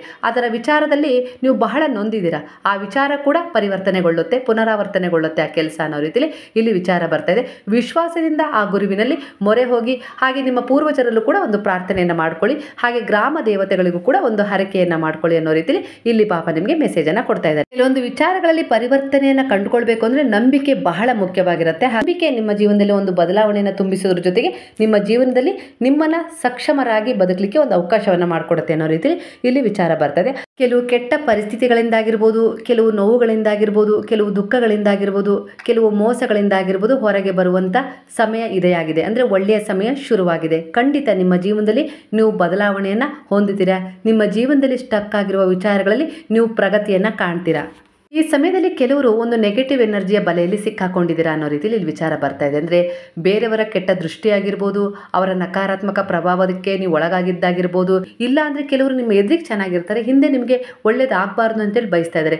ಇಂಥವರ ಒಂದು ನಕಾರಾತ್ಮಕ ಪ್ರಭಾವ ಆಗಿರ್ಬೋದು ಈ ಸಮಯದಲ್ಲಿ ನಿಮ್ಮ ಮೇಲೆ ಬೀರಿದೆ ಅನ್ನೋ ರೀತಿಯಲ್ಲಿ ಇಲ್ಲಿ ಬರ್ತಾ ಇದೆ. ಇದರಿಂದ ಕೂಡ ನಿಮ್ಮ ಜೀವನದಲ್ಲಿ ಕೆಲವು ವಿಚಾರಗಳು ಸ್ಟಕ್ ಆಗಿವೆ. ಅಂದರೆ ಅದರಲ್ಲಿ ಯಾವುದೇ ರೀತಿ ಪ್ರಗತಿನೂ ಕಾಣಕ್ಕಾಗ್ತಿಲ್ಲ, ಮುಂದೆ ಹೋಗ್ಲಿಕ್ಕೂ ಸಾಧ್ಯ ಆಗ್ತಿಲ್ಲ. ಯಾಕಂದರೆ ಕೆಲವರ ನೆಗೆಟಿವ್ ಎನರ್ಜಿನೇ ಆಗಿರುತ್ತೆ. ಅಂದರೆ ಬಹಳ ಪರಿಣಾಮಕಾರಿಯಾದ ಪ್ರಭಾವ ಬೀರ್ತಾ ಇರುತ್ತೆ. ಅಂದರೆ ಒಂದು ಬಲೆ ಕಟ್ಟಿದ ರೀತಿಲಿ, ಅಂದರೆ ನಿಮ್ಮ ಮನೆಯ ಎಷ್ಟು ಚೆನ್ನಾಗಿ ನೀವು ಟಿವಿ ರೂಮ್ನ ಇಟ್ಕೊಂಡಿರ್ತೀರಾ, ಡೆಕೋರೇಟ್ ಮಾಡ್ಕೊಂಡಿರ್ತೀರಾ, ಆದರೆ ಒಂದು ಮೂಲೆಯಲ್ಲಿ ಒಂದು ಬಲೆ ಕಟ್ಟಿದರೆ ಅದು ಆ ಕೋಣೆಯ ಒಂದು ಶೋಭೆಯನ್ನೇ ದೂರ ಮಾಡಿರುತ್ತೆ ಒಂದು ನಕಾರಾತ್ಮಕ ಪ್ರಭಾವದಿಂದ. ಹಾಗೆ ನಿಮ್ಮ ಜೀವನದಲ್ಲೂ ಕೂಡ ಈ ಸಮಯದಲ್ಲಿ ಆಗಿದೆ ಅನ್ನೋ ರೀತಿಯಲ್ಲಿ ಇಲ್ಲಿ ವಿಚಾರ ಬರ್ತದೆ. ಇದರಿಂದ ಹೊರಗೆ ಬರೋದು ಅಸಾಧ್ಯ ಅಂತ ಏನಿಲ್ಲ. ಖಂಡಿತ ನಿಮ್ಮ ಮನಸ್ಥಿತಿ ದೃಢವಾಗಿದ್ದರೆ, ನಿಮ್ಮ ಆಲೋಚನೆಗಳು ಒಳ್ಳೆಯ ಉದ್ದೇಶವನ್ನು ಹೊಂದಿದಾಗ, ನಿಮ್ಮ ಸುತ್ತಮುತ್ತ ಹಾಗೆ ನಿಮ್ಮ ಒಳಗಿನ ಓರವನ್ನು ನೀವು ಶುದ್ಧವಾಗಿ ಇಟ್ಕೊಳ್ತಾ ಹೋದಷ್ಟು ನಿಮ್ಮ ಜೀವನದಲ್ಲಿರುವ ಇಂಥ ನಕಾರಾತ್ಮಕತೆಯ ಬಲೆಯಿಂದ ನೀವು ಹೊರಗೆ ಬರ್ಬೋದು. ಖಂಡಿತ ಸಾಧ್ಯ ಆಗುತ್ತೆ, ಅಸಾಧ್ಯ ಅನ್ನೋದೇನಿಲ್ಲ. ಈ ಓರವನ್ನು ಯಾವ ರೀತಿ ಶುದ್ಧವಾಗಿ ಇಟ್ಕೊಳ್ಬೇಕು ಅಂತೇಳಿ ನಾನು ಹಲವು ವಿಡಿಯೋಗಳಲ್ಲಿ ತಿಳಿಸಿದ್ದೀನಿ. ಅಂದರೆ ನಿಮ್ಮ ಆತ್ಮವಿಶ್ವಾಸ, ಏನನ್ನಾದರೂ ಸಾಧಿಸಬಲ್ಲೆ, ಏನನ್ನಾದರೂ ಪಡ್ಕೊಳ್ಬಲ್ಲೆ, ನನ್ನಿಂದ ಎಲ್ಲ ಸಾಧ್ಯ, ನನಗೋಸ್ಕರ ಒಳ್ಳೆಯದು ಡಿಸರ್ವ್ ಆಗಿದೆ, ಅದನ್ನು ನಾನು ಪಡ್ಕೊಳ್ತೀನಿ, ಹಾಗೆ ನನ್ನ ಸುತ್ತ ಒಂದು ಒಳ್ಳೆಯ ಎನರ್ಜಿ ಇದೆ, ಹಿರಿಯರ ಆಶೀರ್ವಾದ ಇದೆ, ನನ್ನ ತಂದೆ ತಾಯಿಯ ಬ್ಲೆಸ್ಸಿಂಗ್ ಇದೆ, ಹಾಗೆ ದೇವರುಗಳ ಅನುಗ್ರಹ ಆಶೀರ್ವಾದ ಇದೆ, ಗುರುವಿನ ಮಾರ್ಗದರ್ಶನದಲ್ಲಿ ಸಾಕ್ತಾ ಇದ್ದೀನಿ, ಅವರ ಉಪದೇಶಗಳಂತೆ ನಾನು ನಡ್ಕೊಳ್ತಾ ಇದ್ದೀನಿ. ಹಾಗಾಗಿ ನನ್ನ ಸುತ್ತ ಒಂದು ಶುದ್ಧವಾದ ಓರ ಇದೆ, ಅದು ನನಗೆ ಎಲ್ಲ ರೀತಿಯಲ್ಲೂ ರಕ್ಷಣೆ ನೀಡ್ತಾ ಇದೆ ಅನ್ನುವ ಪಾಸಿಟಿವ್ ಆಗಿ ಥಿಂಕಿಂಗ್ ಇರಬೇಕು. ಹಾಗೆ ನಾನು ಕೂಡ ಒಂದು ಪವಿತ್ರ ಆತ್ಮವಾಗಿದ್ದೀನಿ, ನನ್ನಿಂದ ಒಳ್ಳೆಯ ಪರಿವರ್ತನೆ ಸಾಧ್ಯ, ಖಂಡಿತ ನಾನು ಅಂದ್ಕೊಂಡಿದ್ದನ್ನು ನಾನು ಸಾಧಿಸಬಲ್ಲೆ ಅನ್ನೋ ರೀತಿಲಿ ಯಾರೂ ಕೂಡ ನನ್ನನ್ನು ಏನೂ ಮಾಡಲಿಕ್ಕೆ ಸಾಧ್ಯ ಇಲ್ಲ. ಯಾರ ಕೆಟ್ಟ ಪ್ರಭಾವ ನನ್ನ ಮೇಲೆ ಯಾವುದೇ ರೀತಿ ಪರಿಣಾಮ ಬೀರೋದಿಲ್ಲ. ನಾನು ಎಲ್ಲದನ್ನು ಪಡ್ಕೊಳ್ಳಿಕ್ಕೆ ಒಂದು ಸಕ್ಷಮತೆಯನ್ನು ಹೊಂದಿದ್ದೀನಿ. ನನ್ನಲ್ಲಿ ಧೈರ್ಯ ಇದೆ, ಆತ್ಮವಿಶ್ವಾಸ ಇದೆ, ನನ್ನ ಆತ್ಮದಲ್ಲಿ ಆ ಗುರುವೇ ನೆಲೆಯಾಗಿದ್ದಾರೆ ಅರಿವಿನ ರೂಪದಲ್ಲಿ. ಹಾಗಾಗಿ ನನ್ನ ಜೀವನದಲ್ಲಿ ನಾನು ಎಲ್ಲದನ್ನು ಪಡ್ಕೊಳ್ತೀನಿ. ಆ ಭಗವಂತನ ನೇರವಾದ ಸಂಪರ್ಕ ನನ್ನ ಜೊತೆಗಿರೋದ್ರಿಂದ ಯಾರ ಕೆಟ್ಟ ದೃಷ್ಟಿಯೂ ಕೂಡ ನನ್ನನ್ನು ಏನೂ ಮಾಡ್ಕೊಳ್ಳೋಕೆ ಸಾಧ್ಯ ಇಲ್ಲ ಅನ್ನುವ ಒಂದು ದೃಢವಾದ ಆತ್ಮವಿಶ್ವಾಸ ಇದೆಯಲ್ಲ. ಯಾರು ನಿಮ್ಮ ಮೇಲೆ ಒಂದು ನಕಾರಾತ್ಮಕ ಪ್ರಭಾವವನ್ನು, ಕೆಟ್ಟ ಶಕ್ತಿಯ ಪ್ರಭಾವವನ್ನು ಬೀರಿದರೋ ಅದು ತಿರುಗುಬಾಣವಾಗಿ ಅವರನ್ನೇ ಹೋಗಿ ಸೇರುತ್ತೆ. ಯಾಕಂದರೆ ಅದರ ಮೂಲ ಕರ್ತೃ ಅವರೇ ಆಗಿರ್ತಾರೆ. ನಿಮ್ಮ ಬಳಿ ಅದಕ್ಕೆ ಸ್ಥಾನ ಸಿಗಲಿಲ್ಲ ಅಂದರೆ ಅದು ಮತ್ತೆ ಅವರನ್ನೇ ಹೋಗಿ ಸೇರುತ್ತೆ. ಹಾಗಾಗಿ ಇಲ್ಲಿ ನಿಮ್ಮ ಆತ್ಮವಿಶ್ವಾಸ ಇಷ್ಟು ದೃಢವಾಗಿರಬೇಕು. ಇಷ್ಟು ಪ್ರಾಮಾಣಿಕ ಪ್ರಯತ್ನವನ್ನು ನೀವು ಮಾಡಿದಾಗ ಖಂಡಿತ ನೀವು ಜೀವನದಲ್ಲಿ ಗೆಲ್ತೀರಾ. ಅದು ನಿಮ್ಮನ್ನು ನಕಾರಾತ್ಮಕ ಬಲೆಯಿಂದ ಹೊರಗೆ ತರುತ್ತೆ. ಖಂಡಿತವಾಗಿಯೂ ಈ ವಿಶ್ವಾಸ ಯಾರಲ್ಲಿ ಅಚ್ಚಳಿಯದೇ ಇರುತ್ತೋ ಅವರ ತುಂಬಾ ಶುದ್ಧವಾಗಿರುತ್ತೆ. ಅವರು 100 ಜನರಲ್ಲೂ ಕೂಡ ಸಾಧಾರಣ ವ್ಯಕ್ತಿಯಾಗಿ ನಿಂತಿದ್ರು ಕೂಡ ಅವ್ರು ಎದ್ದು ಕಾಣ್ತಾರೆ. ಆ 100 ಜನರ ವ್ಯಕ್ತಿಯಲ್ಲೂ ಕೂಡ ಅವರು ಗುರುತಿಸುವಂತೆ ಕಾಣ್ತಾ ಇದ್ದಾರೆ ಅಂದರೆ ಅವರ ತುಂಬ ಪಾಸಿಟಿವ್ ಆಗಿರುತ್ತೆ. ನೀವು ಯಾವುದೋ ಒಂದು ಸಮಾರಂಭಕ್ಕೆ ಹೋಗಿರ್ತೀರಾ, ಯಾವುದೋ ಒಂದು ಪೂಜೆಗೆ ಹೋಗಿರ್ತೀರಾ, ಯಾವುದೋ ಒಂದು ಮದುವೆಗೆ ಹೋಗಿರ್ತೀರಾ ಅಂತ ಅನ್ಕೊಳ್ರಿ. ಇಲ್ಲ ಆ ರೀತಿ ಯಾರೋ ಬಂದಿರ್ತಾರೆ, ಅವರ ಮೇಲೆ ನಿಮ್ಮ ದೃಷ್ಟಿ ಬೀಳುತ್ತೆ. ಅಂದರೆ ಅವರು ನಿಮ್ಮಷ್ಟು ಒಡವೆ ಬೆಲೆ ಬಾಳುವ ವಸ್ತ್ರವನ್ನು ಧರಿಸಿ ಬಂದಿರೋದಿಲ್ಲ. ಆದರೂ ಕೂಡ ಅವರು ಸರಳವಾಗಿದ್ದರೂ ಕೂಡ ಅವರನ್ನು ನೀವು ಪದೇ ಪದೇ ನೋಡಬೇಕು ಅಂತೇಳಿ ನಿಮಗೆ ಅನಿಸ್ತಾ ಇರುತ್ತೆ. ಅವ್ರ ಕಡೆ ನೀವು ಪದೇ ಪದೇ ಆಕರ್ಷಣೆ ಆಗ್ತೀರಾ. ಅಂದರೆ ಅಲ್ಲಿಗೆ ಅರ್ಥ ಬೆಲೆ ಬಾಳುವ ಒಡವೆ ವಸ್ತ್ರಕ್ಕಿಂತ ಅವರಲ್ಲಿರುವ ಔರ ಇದೆಯಲ್ಲ ಅದು ಅವರನ್ನು ಶ್ರೇಷ್ಠವಾಗಿಸಿರುತ್ತೆ. ಅಂದರೆ ಅವರಲ್ಲಿ ಒಂದು ಶೋಭೆ, ಒಂದು ಕಾಂತಿ, ಒಂದು ದೈವಿಕ ಎನರ್ಜಿಯನ್ನು ಕೊಟ್ಟಿರುತ್ತೆ. ಹಾಗಾಗಿ ನಮ್ಮ ಮನಸ್ಸು ಪದೇ ಪದೇ ಅವರನ್ನು ನೋಡಬೇಕು ಅಂತೇಳಿ ಅನಿಸುತ್ತೆ. ಅಂದರೆ ಹೇಳಲ್ವಾ ಒಬ್ಬೊಬ್ಬರು, ಎಷ್ಟು ಸರಳವಾಗಿ ಬಂದಿದ್ದಾರೆ, ಇಲ್ಲ ಎಷ್ಟು ಸರಳವಾಗಿದ್ದಾರೆ, ಎಷ್ಟು ಕಪ್ಪಿದ್ರು ಕೂಡ ಎಷ್ಟು ಲಕ್ಷಣವಾಗಿ ಕಾಣಿಸ್ತಾ ಇದ್ದಾರೆ, ಪದೇ ಪದೇ ನೋಡಬೇಕು ಅಂತ ಅನಿಸ್ತಾ ಇದೆ, ದೈವ ಕಳೆ ಇದೆ ಅವ್ರ ಮುಖದಲ್ಲಿ ಅಂತ ಹೇಳಿ ನಾವೇನು ಅನ್ಕೊಳ್ತೀವಲ್ವ. ಖಂಡಿತ ಅದಕ್ಕೆ ಕಾರಣ ಅವರ ಆತ್ಮವಿಶ್ವಾಸ, ಅವರಲ್ಲಿರುವ ಒಂದು ದೃಢವಾದ ನಿರ್ಧಾರ, ಅಚಲವಾದ ವಿಶ್ವಾಸ ಅವ್ರ ಬಗ್ಗೆ. ಅವರಿಗೆ ಅವರ ಎಷ್ಟು ಸ್ಟ್ರಾಂಗ್ ಆಗಿರುತ್ತೆ ಅಂದರೆ ಅವರ ಸುತ್ತ ಒಂದು ದೈವಿಕ ಎನರ್ಜಿಯನ್ನು ಹೆಚ್ಚಿಸಿರುತ್ತೆ. ಹಾಗಾಗಿ ಅಂಥವರು 100 ಜನರಲ್ಲಿ 1000 ಜನರಲ್ಲೂ ಕೂಡ ಎದ್ದು ಕಾಣ್ತಾ ಇರ್ತಾರೆ ಸ್ನೇಹಿತರೆ. ಇದೇ ಅದರ ಒಳಗುಟ್ಟಾಗಿರುತ್ತೆ. ಹಾಗಾಗಿ ಕೆಲವೊಂದು ಸಾರಿ ಮನುಷ್ಯನಿಗೆ 90% ಕಾಯಿಲೆಗಳು ಅವನ ನಕಾರಾತ್ಮಕ ಭಾವದಿಂದ, ಆತ್ಮವಿಶ್ವಾಸದ ಕುಗ್ಗುವಿಕೆಯಿಂದ ಕಾಡ್ತಾ ಇರ್ತವೆ. ಮನಸ್ಸಿನ ಒತ್ತಡ ಇದೆಯಲ್ಲ ಅದು ದೇಹವನ್ನು ಕುಗ್ಸ್ತಾ ಇರುತ್ತೆ. ಹಾಗಾಗಿ ನಾವಿಲ್ಲಿ ಪಾಸಿಟಿವ್ ಆಗಿ ಎಷ್ಟು ಥಿಂಕಿಂಗ್ ಮಾಡ್ತಾ ಹೋಗ್ತೀವೋ ಅಷ್ಟೇ ನಮ್ಮ ಓರ ಶುದ್ಧವಾಗ್ತಾ ಹೋಗುತ್ತೆ, ಸ್ಟ್ರಾಂಗ್ ಆಗ್ತಾ ಹೋಗುತ್ತೆ. ಈ ಅವರ ಎಷ್ಟು ಸ್ಟ್ರಾಂಗ್ ಆಗಿ ಶುದ್ಧವಾಗಿರುತ್ತೋ ನಿಮ್ಮ ಜೊತೆ, ಅಲ್ಲಿಯವರೆಗೂ ನಿಮ್ಮ ಮೇಲೆ ಯಾವುದೇ ರೀತಿ ಕೆಟ್ಟ ಪರಿಣಾಮ ಬೀರೋದಿಲ್ಲ. ಅಂದರೆ ಭಗವಂತ ಇದ್ದಾನೆ ನಮ್ಮ ನಂಬಿಕೆಯಲ್ಲಿ, ನಮ್ಮ ವಿಶ್ವಾಸದಲ್ಲಿ, ನಮ್ಮ ಒಳ್ಳೆಯ ಆಲೋಚನೆಯಲ್ಲಿ ಅಂತ ಹೇಳಿ ನೀವು ಅಂದ್ಕೊಳ್ಳಿ, ಖಂಡಿತ ಒಳ್ಳೆಯದಾಗತ್ತೆ. ಹಾಗಾಗಿ ಅವರ ಯಾರಲ್ಲಿ ಸ್ವಲ್ಪ ವೀಕ್ ಇದೆ ಅಂತೇಳಿ ನಿಮ್ಗೆ ಅನಿಸುತ್ತೋ, ಪದೇ ಪದೇ ಭಯ ಆಗೋದು, ಆತಂಕ ಆಗೋದು, ಸಂದೇಹ ಮೂಡೋದು, ನಿಮ್ಮ ಮೇಲೆ ನಿಮಗೆ ವಿಶ್ವಾಸ ಇಲ್ಲದೆ ಇರೋದು, ಜೀವನದಲ್ಲಿ ನಾನೇನು ಸಾಧನೆ ಮಾಡ್ಲಿಕ್ಕೆ ಆಗೋದಿಲ್ಲ ಅಂದ್ಕೊಳ್ಳೋದಾಗಿರ್ಬೋದು, ಕೆಲವು ದುರಭ್ಯಾಸಗಳಾಗಿರ್ಬೋದು, ಸಿಗರೇಟ್ ಸೇದೋದಾಗಿರ್ಬೋದು, ಇಲ್ಲ ಇನ್ನೊಬ್ಬರ ಬಗ್ಗೆ ಮಾತಾಡೋ ಅಭ್ಯಾಸ ಆಗಿರ್ಬೋದು, ಕೆಟ್ಟದಾಗಿ ಆಲೋಚನೆ ಮಾಡೋ ಅಭ್ಯಾಸ ಆಗಿರ್ಬೋದು, ನಿಮ್ಮ ಬಗ್ಗೆ ಆಗಿರ್ಬೋದು, ಇನ್ನೊಬ್ಬರ ಬಗ್ಗೆ ಆಗಿರ್ಬೋದು, ಹೀಯಾಳಿಸ್ಕೊಳ್ಳೋ ಅಭ್ಯಾಸ ಆಗಿರ್ಬೋದು, ಇವೆಲ್ಲವೂ ನಿಮ್ಮ ದುರ್ಬಲತೆಯ ಕಾರಣವೇ ಆಗಿರುತ್ತೆ. ನಿಮ್ಮನ್ನು ಮುಂದೆ ತಗೊಂಡು ಹೋಗಲಿಕ್ಕೆ ಸಾಧ್ಯ ಆಗೋದಿಲ್ಲ. ಅಂದರೆ ನಿಮ್ಮ ಜೀವನದಲ್ಲಿ ಕೆಲವು ವಿಚಾರಗಳಲ್ಲಿ ಇವು ಸ್ಟಕ್ಕಾಗೇ ಇಟ್ಬಿಡ್ತವೆ ನಿಮ್ಮನ್ನು. ಹಾಗಾಗಿ ಇವುಗಳಿಂದ ನೀವು ಹೊರಗೆ ಬರಬೇಕು ಅಂದರೆ ನಿಮ್ಮ ಓರ ಶುದ್ಧವಾಗಬೇಕು. ಅವರ ಶುದ್ಧ ಆಗಬೇಕು ಅಂದರೆ ಪದೇ ಪದೇ ಗುರುಗಳ ಮಂದಿರಕ್ಕಾಗಿರ್ಬೋದು, ಸನ್ನಿಧಾನಕ್ಕಾಗಿರ್ಬೋದು, ಸತ್ಸಂಗಗಳಿಗಾಗಿರ್ಬೋದು, ಅಂಥ ಜನರ ಜೊತೆ ಬೆರೆಯೋದಾಗಿರ್ಬೋದು, ಒಳ್ಳೆಯ ವಿಚಾರಗಳನ್ನು ಮಾತಾಡೋದಾಗಿರ್ಬೋದು, ಒಳ್ಳೆಯದನ್ನು ಚಿಂತನೆ ಮಾಡೋದಾಗಿರ್ಬೋದು, ಒಳ್ಳೆಯ ಪುಸ್ತಕಗಳನ್ನು ಓದೋದಾಗಿರ್ಬೋದು, ಗ್ರಂಥಗಳ ಪಾರಾಯಣ ಆಗಿರ್ಬೋದು, ನಾಮ ಜಪ ಆಗಿರ್ಬೋದು, ಒಳ್ಳೆಯ ಭಕ್ತಿಗೀತೆಗಳನ್ನು ಹಾಡೋದಾಗಿರ್ಬೋದು, ಕೇಳೋದಾಗಿರ್ಬೋದು. ಹಾಗೆ ಯಾವುದಾದ್ರೂ ದೇವಸ್ಥಾನಗಳಲ್ಲಿ ಹೋಮ ಹವನ ಈ ರೀತಿ ಯಜ್ಞಗಳು ನಡೀತಾ ಇದ್ದಾವೆ ಅಂದರೆ ಆ ಜಾಗಕ್ಕೆ ಹೋಗೋದಾಗಿರ್ಬೋದು. ಒಟ್ಟಾರೆಯಾಗಿ ನಿಮ್ಮನ್ನು ನೀವು ಸತ್ಸಂಗದ ಕಡೆ, ಒಂದು ಆಧ್ಯಾತ್ಮಿಕದ ಕಡೆ ಕರ್ಕೊಂಡು ಹೋಗೋದ್ರಿಂದ ನಿಮ್ಮ ಓರ ಶುದ್ಧವಾಗ್ತಾ ಹೋಗುತ್ತೆ. ನಿಮ್ಮ ದುರ್ಬಲತೆಯ ಮನಸ್ಥಿತಿ, ನಿಮ್ಮ ಕೆಲವು ಸಂದೇಹಗಳು, ಕೆಲವು ಮಾನಸಿಕ ಒತ್ತಡಗಳು, ನೋವುಗಳು, ಹಾಗೆ ಹಿಂದಿನ ಜೀವನದ ಕಹಿ ನೆನಪುಗಳು, ನಿಂದ ಏನೂ ಆಗೋದಿಲ್ಲ ಅನ್ನುವ ನಕಾರಾತ್ಮಕತೆ, ಇಲ್ಲ ಯಾರೋ ಏನೋ ಮಾಡಿಬಿಡ್ತಾರೆ ಅನ್ನುವ ಭಯ, ಎಲ್ಲವೂ ಕೂಡ ನಿಮ್ಮಿಂದ ದೂರವಾಗ್ತಾ ಹೋಗುತ್ತೆ. ಅಂದರೆ ನಿಮ್ಮ ಓರ ಎಷ್ಟು ಸ್ಟ್ರಾಂಗ್ ಆಗ್ತಾ ಹೋಗುತ್ತೋ ನಿಮ್ಮಲ್ಲಿರುವ ದುರ್ಬಲತೆಯಿಂದ ನೀವು ಹಿಂದೆ ಸರಿತಾ ಹೋಗ್ತೀರಾ, ದೈಹಿಕವಾಗಿ ಮಾನಸಿಕವಾಗಿ ಸದೃಢರಾಗ್ತಾ ಹೋಗ್ತೀರಾ. ಹಾಗಾಗಿ ಉದಿಯ ಧಾರಣೆಯನ್ನು ಮಾಡ್ಕೊಳ್ಳಿ, ಉದಿಯ ಸೇವನೆಯನ್ನು ಮಾಡಿ. ಇದು ನಿಮ್ಮ ಮಾನಸಿಕ ಮತ್ತು ದೈಹಿಕ ಬಾಧೆಗಳಿಂದ ನಿಮ್ಮನ್ನು ಮುಕ್ತಗೊಳಿಸುತ್ತೆ. ನಿಮ್ಮ ಜೀವನದಲ್ಲಿ ಒಂದು ಹೊಸ ತಿರುವಿನೊಂದಿಗೆ ನೀವು ಬದುಕಲಿಕ್ಕೆ ಒಂದು ಆತ್ಮವಿಶ್ವಾಸವನ್ನು ಮೂಡಿಸುತ್ತೆ ಅನ್ನೋ ರೀತಿ ಇಲ್ಲಿ ನಿಮಗೆ ಒಂದು ಮೆಸೇಜನ್ನು ಬಾಬಾ ಕೊಡ್ತಾ ಇದ್ದಾರೆ. ಹಾಗೆ ಇಲ್ಲಿ ಬಾಬಾ ನಿಮಗೆ ಒಂದು ಹೀಲಿಂಗ್ ಮಂತ್ರ ಕೂಡ ಕೊಡ್ತಾ ಇದ್ದಾರೆ. ಓಂ ಸಾಯಿ ಶರಣಾಗತ ವತ್ಸಲಾಯ ನಮಃ ಅನ್ನುವ ಈ ದಿವ್ಯ ಮಂತ್ರವನ್ನು ನೀವು ಎಷ್ಟು ಸಾರಿ ಪಠಿಸ್ತಾ ಬರ್ತೀರೋ ನಿಮ್ಮ ಓರ ಅಷ್ಟೇ ಪರಿಶುದ್ಧಗೊಳ್ತಾ ಹೋಗುತ್ತೆ. ನಿಮ್ಮಿಂದ ಕೆಲವು ಕೆಟ್ಟ ಎನರ್ಜಿಗಳು ಹೀಲ್ ಆಗ್ತಾ ಹೋಗ್ತವೆ. ಅಂದರೆ ಬಾಬಾ ಅವುಗಳನ್ನು ಹೀಲ್ ಮಾಡ್ತಾರೆ ಅನ್ನೋ ರೀತಿಯಲ್ಲಿ ಇಲ್ಲಿ ಬಾಬಾ ಬ್ಲೆಸ್ಸಿಂಗ್ ಕೊಡ್ತಾ ಇದ್ದಾರೆ. ಹಾಗಾಗಿ ಮಂತ್ರ ಜಪ ಇದೆಯಲ್ಲ ಅದು ಎಲ್ಲದಕ್ಕಿಂತ ಉತ್ತಮವಾದ ಮನಸ್ಥಿತಿಯನ್ನು, ಸದೃಢತೆಯನ್ನು ನಿಮ್ಮ ಜೀವನಕ್ಕೆ ತುಂಬಿಸ್ತಾ ಹೋಗುತ್ತೆ. ಹಾಗೆ ನಿಮ್ಮ ಸುತ್ತ ಒಂದು ಶುದ್ಧವಾದ ಔರವನ್ನು ನಿಮಗೆ ತಂದುಕೊಡುತ್ತೆ.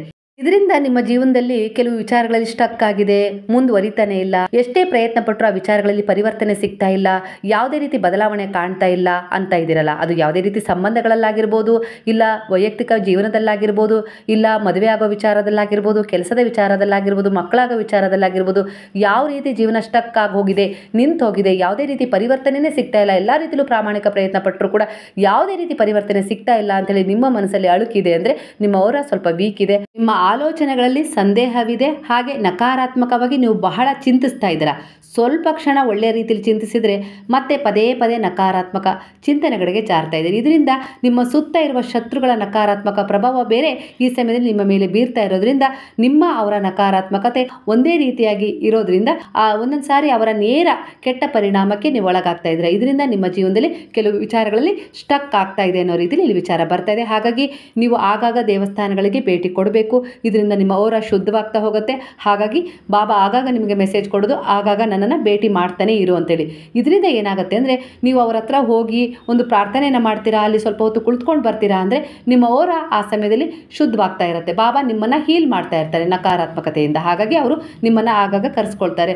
ನೀವು ಕೂಡ ಪದೇ ಪದೇ ದೇವಸ್ಥಾನಕ್ಕೆ ಹೋಗಬೇಕು ಅಂತ ಅನ್ಕೊಳ್ತಾ ಇದ್ದೀರಾ ಅಂದರೆ ಖಂಡಿತ ಈಗ ನಿಮ್ಮ ಅವರ ತುಂಬ ಶುದ್ಧವಾಗ್ತಾ ಇದೆ, ಸ್ಟ್ರಾಂಗ್ ಆಗ್ತಾ ಇದೆ ಅಂತ ಅರ್ಥ. ನೀವು ದೇವಸ್ಥಾನಕ್ಕೆ ಹೋಗಬೇಕು ಅಂತ ಹೇಳಿ ಅನ್ಕೊಳ್ತೀರಾ, ಆದರೆ ಆಲಸ್ಯ ಸೋಮಾರಿತನದಿಂದ ನಾಳೆ ಹೋಗೋಣ ನಾಡ್ದು ಹೋಗೋಣ ಅಂತೇಳಿ ನೀವೇನು ಅನ್ಕೊಳ್ತಾ ಇರ್ತೀರ ಆ ಸಮಯದಲ್ಲಿ ನಿಮ್ಮ ಅವರ ತುಂಬ ವೀಕ್ ಆಗಿದೆ. ಅಂದರೆ ನಿಮ್ಮ ಮೇಲೆ ಶತ್ರುಗಳ ಪ್ರಭಾವ ನೇರವಾಗಿ ಪರಿಣಾಮ ಬೀರಿದೆ, ನಕಾರಾತ್ಮಕ ಪ್ರಭಾವ ಬೀರಿದೆ. ಹಾಗಾಗಿ ನಿಮಗೆ ಅದು ಮುಂದೆ ಹೋಗ್ಲಿಕ್ಕೆ ಬಿಡ್ತಾ ಇಲ್ಲ, ಒಳ್ಳೆದನ್ನು ಪಡ್ಕೊಳ್ಳೋಕ್ಕೆ ಬಿಡ್ತಾ ಇಲ್ಲ ಅನ್ನೋ ರೀತಿಯಲ್ಲಿ ಇಲ್ಲಿ ವಿಚಾರ ಬರ್ತಾ ಇದೆ. ಹಾಗಾಗಿ ಈ ಹೀಲಿಂಗ್ ಮಂತ್ರವನ್ನು ಜಪಿಸ್ತಾ ಬನ್ನಿ. ಗುರುವಿನಲ್ಲಿ ದೃಢವಾದ ವಿಶ್ವಾಸವಿಟ್ಟು ಸೆರೆಂಡರ್ ಆಗಿ, ಹಾಗೆ ನೀವು ನಂಬಿದ ದೇವರುಗಳಲ್ಲೂ ಕೂಡ ಒಂದು ಹರಕೆಯನ್ನು ಮಾಡ್ಕೊಳ್ಳಿ. ಹಾಗೆ ಎಲ್ಲ ರೀತಿಯಲ್ಲೂ ಒಳ್ಳೆಯದಾಗುತ್ತೆ. ಗ್ರಾಮ ದೇವತೆಗೂ ಕೂಡ ನೀವು ಆದಷ್ಟು ಬೇಗನೆ ಒಂದು ಹಣ್ಣು ಕಾಯಿ ಸೇವೆಯನ್ನು ಮಾಡಿಸಿ ಅನ್ನೋ ರೀತಿಯಲ್ಲಿ ಇಲ್ಲಿ ವಿಚಾರ ಬರ್ತಾ ಇದೆ. ಹಾಗೆ ಆಗಾಗ ನಿಮ್ಮನ್ನು ನೀವು ಹೀಲ್ ಮಾಡ್ಕೊಳ್ಬೇಕು. ಹಾಗೆ ಕೆಲವು ಪರಿಹಾರಗಳನ್ನು ಮಾಡ್ಕೊಳ್ಬೇಕು. ಇದರಿಂದ ಕೂಡ ನಿಮ್ಮ ಅವರ ಸ್ಟ್ರಾಂಗ್ ಆಗ್ತಾ ಹೋಗುತ್ತೆ, ನಿಮ್ಮಲ್ಲಿರುವ ನಕಾರಾತ್ಮಕ ಪ್ರಭಾವ ಅಳಿತಾ ಹೋಗುತ್ತೆ. ಅದಕ್ಕೋಸ್ಕರ ಈ ಸರಳ ಪರಿಹಾರವನ್ನು ಮಾಡ್ಕೊಳ್ಳಿ. ನೆನ್ನೆ ಕೂಡ ತಿಳಿಸಿದೆ, ಸ್ವಲ್ಪ ಕಾಫಿ ಪುಡಿ, ಸ್ವಲ್ಪ ಅರಿಶಿನ ಪುಡಿ, ಹಾಗೆ ಸ್ವಲ್ಪ ಲಿಂಬೆ ರಸವನ್ನು, ಸ್ವಲ್ಪ ಪುಡಿ ಉಪ್ಪನ್ನು ಸೇರಿಸಿ 4 ಸೇರಿಸಿ ಸರಿಯಾಗಿ ಕೈಯಲ್ಲಿ ಉಜ್ಜುತ್ತಾ ಬರಬೇಕು. ಉಜ್ಜುತ್ತಾ ಇರಬೇಕಾದ್ರೆ ಎಲ್ಲ ರೀತಿಯ ನಕಾರಾತ್ಮಕತೆ ನನ್ನಿಂದ ದೂರವಾಗ್ತಾ ಇದೆ. ಯಾರು ಎಷ್ಟೇ ಕೆಟ್ಟ ಪರಿಣಾಮವನ್ನು ಬೀರಿದ್ರು ಕೂಡ ಅದೆಲ್ಲವೂ ಅವರ ಬಳಿಯೇ ಮರಳಿ ಹೋಗ್ತಾ ಇದೆ. ನನ್ನ ಬಳಿ ಅವಕ್ಕೆ ಸ್ಥಾನ ಇಲ್ಲ. ನನ್ನ ಬಳಿ ಅವ್ರು ಏನು ಕೆಟ್ಟ ಪರಿಣಾಮ ಬೀರಿ ಕಳಿಸಿದಾರಲ್ಲ ಅವೆಲ್ಲವನ್ನು ನಾನು ಮರಳಿ ಅವರಿಗೆ ಹಿಂದಿರುಗಿಸಿ ಕೊಡ್ತಾ ಇದ್ದೀನಿ. ಹಾಗಾಗಿ ಅವೆಲ್ಲವೂ ಅವರ ಬಳಿ ಮರಳಿ ಹೋಗಲಿ ಅನ್ನೋ ರೀತಿಯಲ್ಲಿ ನೀವು ಪ್ರಾರ್ಥನೆಯನ್ನು ಮಾಡ್ಕೊಳ್ತಾನೆ ಕೈ ಉಜ್ಜಬೇಕು. ನಂತರ ಕೈಯನ್ನು ಚೆನ್ನಾಗಿ ತೊಳ್ಕೊಳ್ಬೇಕು. ನಂತರ ಕೈಯನ್ನು ಒರೆಸ್ಕೊಳ್ಬಾರ್ದು, ಹಾಗೆ ಒಣಗಲಿಕ್ಕೆ ಬಿಡಬೇಕು. ಆರಾಮಾಗಿ ಮಲ್ಕೊಳ್ಳಿ. ಹಾಗೆ ಕೈಯನ್ನು ಉಜ್ಜಬೇಕಾದ್ರೆ ನೀವು ಸ್ಟ್ರಾಂಗ್ ಆಗಿ ಹೇಳ್ಕೊಳ್ಬೇಕು, ನನ್ನ ಆರ ತುಂಬ ಶುದ್ಧವಾಗಿದೆ, ನಾನು ಪವಿತ್ರ ಆತ್ಮವಾಗಿದ್ದೀನಿ, ನನ್ನ ಮನಸ್ಥಿತಿ ತುಂಬ ಒಳ್ಳೆಯದಿದೆ, ನನ್ನ ಉದ್ದೇಶಗಳು ಒಳ್ಳೆಯದಿದೆ. ಹಾಗಾಗಿ ನನ್ನ ಆಲೋಚನೆಗಳಿಗೆ ತಕ್ಕ ಹಾಗೆ ನನ್ನ ಜೀವನದಲ್ಲಿ ಎಲ್ಲದೂ ಕೂಡ ನನ್ನ ಕಡೆ ಒಳ್ಳೆಯದು ಆಕರ್ಷಣೆ ಆಗುತ್ತೆ. ನನಗೋಸ್ಕರ ಒಳ್ಳೆಯದು, ಒಳ್ಳೆಯ ಕೆಲಸ ಆಗಿರ್ಬೋದು, ಒಳ್ಳೆಯ ಜೀವನ ಆಗಿರ್ಬೋದು, ಒಳ್ಳೆಯ ಗಂಡ ಆಗಿರ್ಬೋದು, ಒಳ್ಳೆಯ ಹೆಂಡತಿ ಆಗಿರ್ಬೋದು, ಇಲ್ಲ ಇನ್ಯಾವುದೇ ರೀತಿ ಒಳ್ಳೆಯ ಸಂಬಂಧಗಳು ನನಗೋಸ್ಕರ ಡಿಸರ್ವ್ ಆಗಿದೆ, ಒಳ್ಳೆಯದು ನನಗೋಸ್ಕರ ಡಿಸರ್ವ್ ಆಗಿದೆ, ಅದೆಲ್ಲವೂ ಕೂಡ ನನ್ನ ಕಡೆ ಆಕರ್ಷಣೆ ಆಗ್ತದೆ. ಅದೆಲ್ಲವನ್ನು ಪಡ್ಕೊಂಡು ನನ್ನ ಜೀವನದಲ್ಲಿ ನಾನು ಒಂದು ಒಳ್ಳೆಯ ರೀತಿಯಲ್ಲಿ ಜೀವನವನ್ನು ನಡೆಸ್ತೀನಿ, ಒಳ್ಳೆಯ ದಡವನ್ನು ಸೇರ್ತೀನಿ ಅನ್ನೋ ರೀತಿಯಲ್ಲಿ ಹೇಳ್ಕೊಳ್ಬೇಕು. ಹಾಗೆ ಕೆಟ್ಟದನ್ನು ಯಾರು ನಿಮಗೆ ಕೊಟ್ಟಿದ್ದಾರೋ ಅದೆಲ್ಲವೂ ಅವ್ರ ಕಡೆ ಹೋಗ್ತಾ ಇದೆ ಅನ್ನೋ ರೀತಿಯಲ್ಲಿ ಹೇಳ್ಕೊಳ್ಬೇಕು. ಖಂಡಿತ ನೀವೇನು ಅನ್ಕೊಳ್ತೀರೋ ಅದು, ನೀವೇನು ಅನ್ಕೊಂಡು ಮಲಗ್ತಿರೋ ಅದು ನಿಮ್ಮ ಸುಪ್ತ ಮನಸ್ಸು ಜಾಗೃತಗೊಳಿಸ್ಕೊಡುತ್ತೆ. ಅಂದರೆ ನೀವು ಮಲಗಿದ 4 ಗಂಟೆಗಳ ನಂತರ ನಿಮ್ಮ ಸುಪ್ತ ಮನಸ್ಸು ಜಾಗೃತವಾಗುತ್ತೆ. ಆ ಮನಸ್ಸು ನೀವೇನು ಅನ್ಕೊಂಡು ಮಲಗಿರ್ತೀರಲ್ಲ ಅದನ್ನು ನಿಮಗೋಸ್ಕರ ಪ್ರಾಮಾಣಿಕ ಪ್ರಯತ್ನದ ರೂಪದಲ್ಲಿ ಮಾಡಿಕೊಡುತ್ತೆ, ಫಲದ ರೂಪದಲ್ಲಿ ತಂದುಕೊಡುತ್ತೆ. ಹಾಗಾಗಿ ಯಾವಾಗಲೂ ಮನಸ್ಸಲ್ಲಿ ಪಾಸಿಟಿವ್ ಆಗಿ ಥಿಂಕ್ ಮಾಡ್ತಾನೆ ಮಲಗಬೇಕು. ಎದ್ದಾಗಲೂ ಕೂಡ ಪಾಸಿಟಿವ್ ಥಿಂಕಿಂಗೇ ಇರಬೇಕು. ನೀವು ಕೈಗೂ ಕೂಡ ಮಾಡ್ಕೊಳ್ಬೋದು, ಕಾಲಿಗೂ ಕೂಡ ಈ ರೀತಿ ಮಾಡಿಕೊಂಡು ಕಾಲು ಕೈ ಎರಡನ್ನೂ ಕೂಡ ತೊಳ್ಕೊಳ್ಬೋದು. ಎರಡೂ ಕೂಡ ಒಳ್ಳೆಯದೇ. ಈ ಪರಿಹಾರ ಮಾಡ್ಕೊಳ್ತಾ ಬಂದರೆ ಖಂಡಿತ ನಕಾರಾತ್ಮಕ ಪ್ರಭಾವ ಕಡಿಮೆ ಆಗ್ತಾ ಹೋಗುತ್ತೆ. ನಿಮಗೆ ಅದರ ಫೀಲ್ ಆಗ್ತದೆ, ತುಂಬ ಚೆನ್ನಾಗಿ ನಿದ್ದೆನೂ ಬರುತ್ತೆ. ಮುಂದೇನು ಅನ್ನುವ ಭಯ, ಆತಂಕ, ಹೆದರಿಕೆ ಕಾಡೋದಿಲ್ಲ. ಯಾರೋ ಏನೋ ಮಾಡಿಬಿಡ್ತಾರೆ ಅನ್ನುವ ಆತಂಕನೂ ಇರೋದಿಲ್ಲ. ನಿರಾಳವಾಗಿ ನಿಮ್ಮ ಜೀವನದಲ್ಲಿ ನೀವು ಮುಂದುವರಿಲಿಕ್ಕೆ ಸಾಧ್ಯ ಮಾಡಿಕೊಡುತ್ತೆ. ಮತ್ತೆ ದೈಹಿಕ ಬಾಧೆಗಳು ಬಾಧಿಸೋದಿಲ್ಲ. ಹಾಗೆ ಮನಸ್ಸು ಫ್ರೆಶ್ ಆಗಿರುತ್ತೆ. ಬೆಳಗ್ಗೆ ಒಳ್ಳೆಯ ಸಕಾರಾತ್ಮಕ ಆಲೋಚನೆಯಿಂದ ಎದ್ದೇಳ್ತೀರಾ. ಅದೇ ರೀತಿ ಅವತ್ತಿನ ದಿನ ಕೆಲಸ ಕಾರ್ಯಗಳನ್ನು ಮಾಡ್ತೀರಾ. ಮತ್ತೆ ಮಲಗಬೇಕಾದ್ರೆ ದೇವರಿಗೊಂದು ಕೃತಜ್ಞತೆಯನ್ನು ಸಲ್ಲಿಸಿ ಮಲಗುವ ಅಭ್ಯಾಸವನ್ನು ಮಾಡ್ಕೊಳ್ಳಿ. ಈ ರೀತಿ ಮಾಡೋದ್ರಿಂದ ನಿಮ್ಮ ಜೀವನದಲ್ಲಿ ಅಭಿವೃದ್ಧಿಯನ್ನು ಕಾಣ್ತಾ ಹೋಗ್ತೀರಾ. ಇವತ್ತಿನ ಸಾಯಿ ಟ್ಯಾರೋ ರೀಡಿಂಗ್ನಲ್ಲಿ ಬಾಬಾ ಅನೇಕ ರೀತಿಯ ಮೆಸೇಜನ್ನು ಕೊಟ್ಟಿದ್ದಾರೆ, ಗೈಡೆನ್ಸನ್ನು ಕೊಟ್ಟಿದ್ದಾರೆ, ಹಾಗೆ ಬ್ಲೆಸ್ಸಿಂಗನ್ನು ಕೊಟ್ಟಿದ್ದಾರೆ. ಹಾಗೆ ಕೆಲವು ಪರಿಹಾರಗಳನ್ನು ಕೂಡ ನಾನು ತಿಳಿಸಿದ್ದೀನಿ, ಮಾಡ್ಕೊಳ್ಳಿ. ಅಂದರೆ ವೈಯಕ್ತಿಕ ರೀಡಿಂಗ್ ತಗೊಂಡೇ ಪರಿಹಾರ ಕೇಳಬೇಕು ಅಂತ ಏನಿಲ್ಲ. ಇದರಲ್ಲಿ ಹೇಳುವ ಪರಿಹಾರಗಳನ್ನು ಮಾಡ್ಕೊಳ್ತಾ ಬಂದರೂ ಕೂಡ ನಿಮ್ಮ ಜೀವನದಲ್ಲಿ ನೀವು ಅನೇಕ ರೀತಿಯ ಸಮಸ್ಯೆಗಳಿಂದ ಹೊರಗೆ ಬರ್ತೀರಾ. ನಿಮ್ಮ ಜೀವನದಲ್ಲಿ ಸ್ಟಕ್ ಆಗಿದೆ, ಯಾವುದೇ ರೀತಿ ಬದಲಾವಣೆ ಕಾಣ್ತಾ ಇಲ್ಲ ಅನ್ನೋ ವಿಚಾರಗಳಲ್ಲೂ ಕೂಡ ಬದಲಾವಣೆಯನ್ನು ಖಂಡಿತ ಮುಂದಿನ 3 ತಿಂಗಳಲ್ಲಿ ಕಾಣ್ತೀರಾ. ಈ ಪರಿಹಾರವನ್ನು ಭಾನುವಾರ ಗುರುವಾರ ತಪ್ಪದೆ ಮಾಡ್ಕೊಳ್ಳಿ. ರಾತ್ರಿ ಮಲಗೋದಕ್ಕಿಂತ ಮೊದಲು ಖಂಡಿತ ಒಳ್ಳೆಯ ರಿಸಲ್ಟ್ ಸಿಗುತ್ತೆ. ಹಾಗೆ ನಿಮ್ಮ ಜೀವನದಲ್ಲಿರುವ ಅಡೆತಡೆಗಳಾಗಿರ್ಬೋದು, ಸ್ಟಕ್ ಆಗಿರೋ ವಿಚಾರಗಳಲ್ಲಾಗಿರ್ಬೋದು, ಒಳ್ಳೆಯ ರೀತಿಯಲ್ಲಿ ಪ್ರಭಾವಶಾಲಿಯಾದ ಪರಿವರ್ತನೆಯ ಜೊತೆಗೆ ರಿಸಲ್ಟನ್ನು ಕೂಡ ಕಾಣ್ತೀರಾ. ಮಾಹಿತಿ ಇಷ್ಟವಾಗಿದೆ ಅಂತ ಅಂದ್ಕೊಳ್ತೀನಿ. ಇಷ್ಟವಾದರೆ ಸಾಯಿರಾಮ್ ಅಂತೇಳಿ ಕಮೆಂಟ್ ಮಾಡಿ. ಹಾಗಾದರೆ ಎಲ್ಲರೂ ಸೇರಿ ಹೇಳೋಣ, ಹರೇ ರಾಮ ರಾಮ ರಾಮ ಹರೇ ಹರೇ, ಹರೇ ಕೃಷ್ಣ ಕೃಷ್ಣ ಕೃಷ್ಣ ಹರೇ ಹರೇ, ಹರೇ ಸಾಯಿ ಸಾಯಿ ಸಾಯಿ ಹರೇ ಹರೇ, ಹರೇ ಬಾಬಾ ಬಾಬಾ ಬಾಬಾ ಹರೇ ಹರೇ, ಹರೇ ದತ್ತ ದತ್ತ ದತ್ತ ಹರೇ ಹರೇ.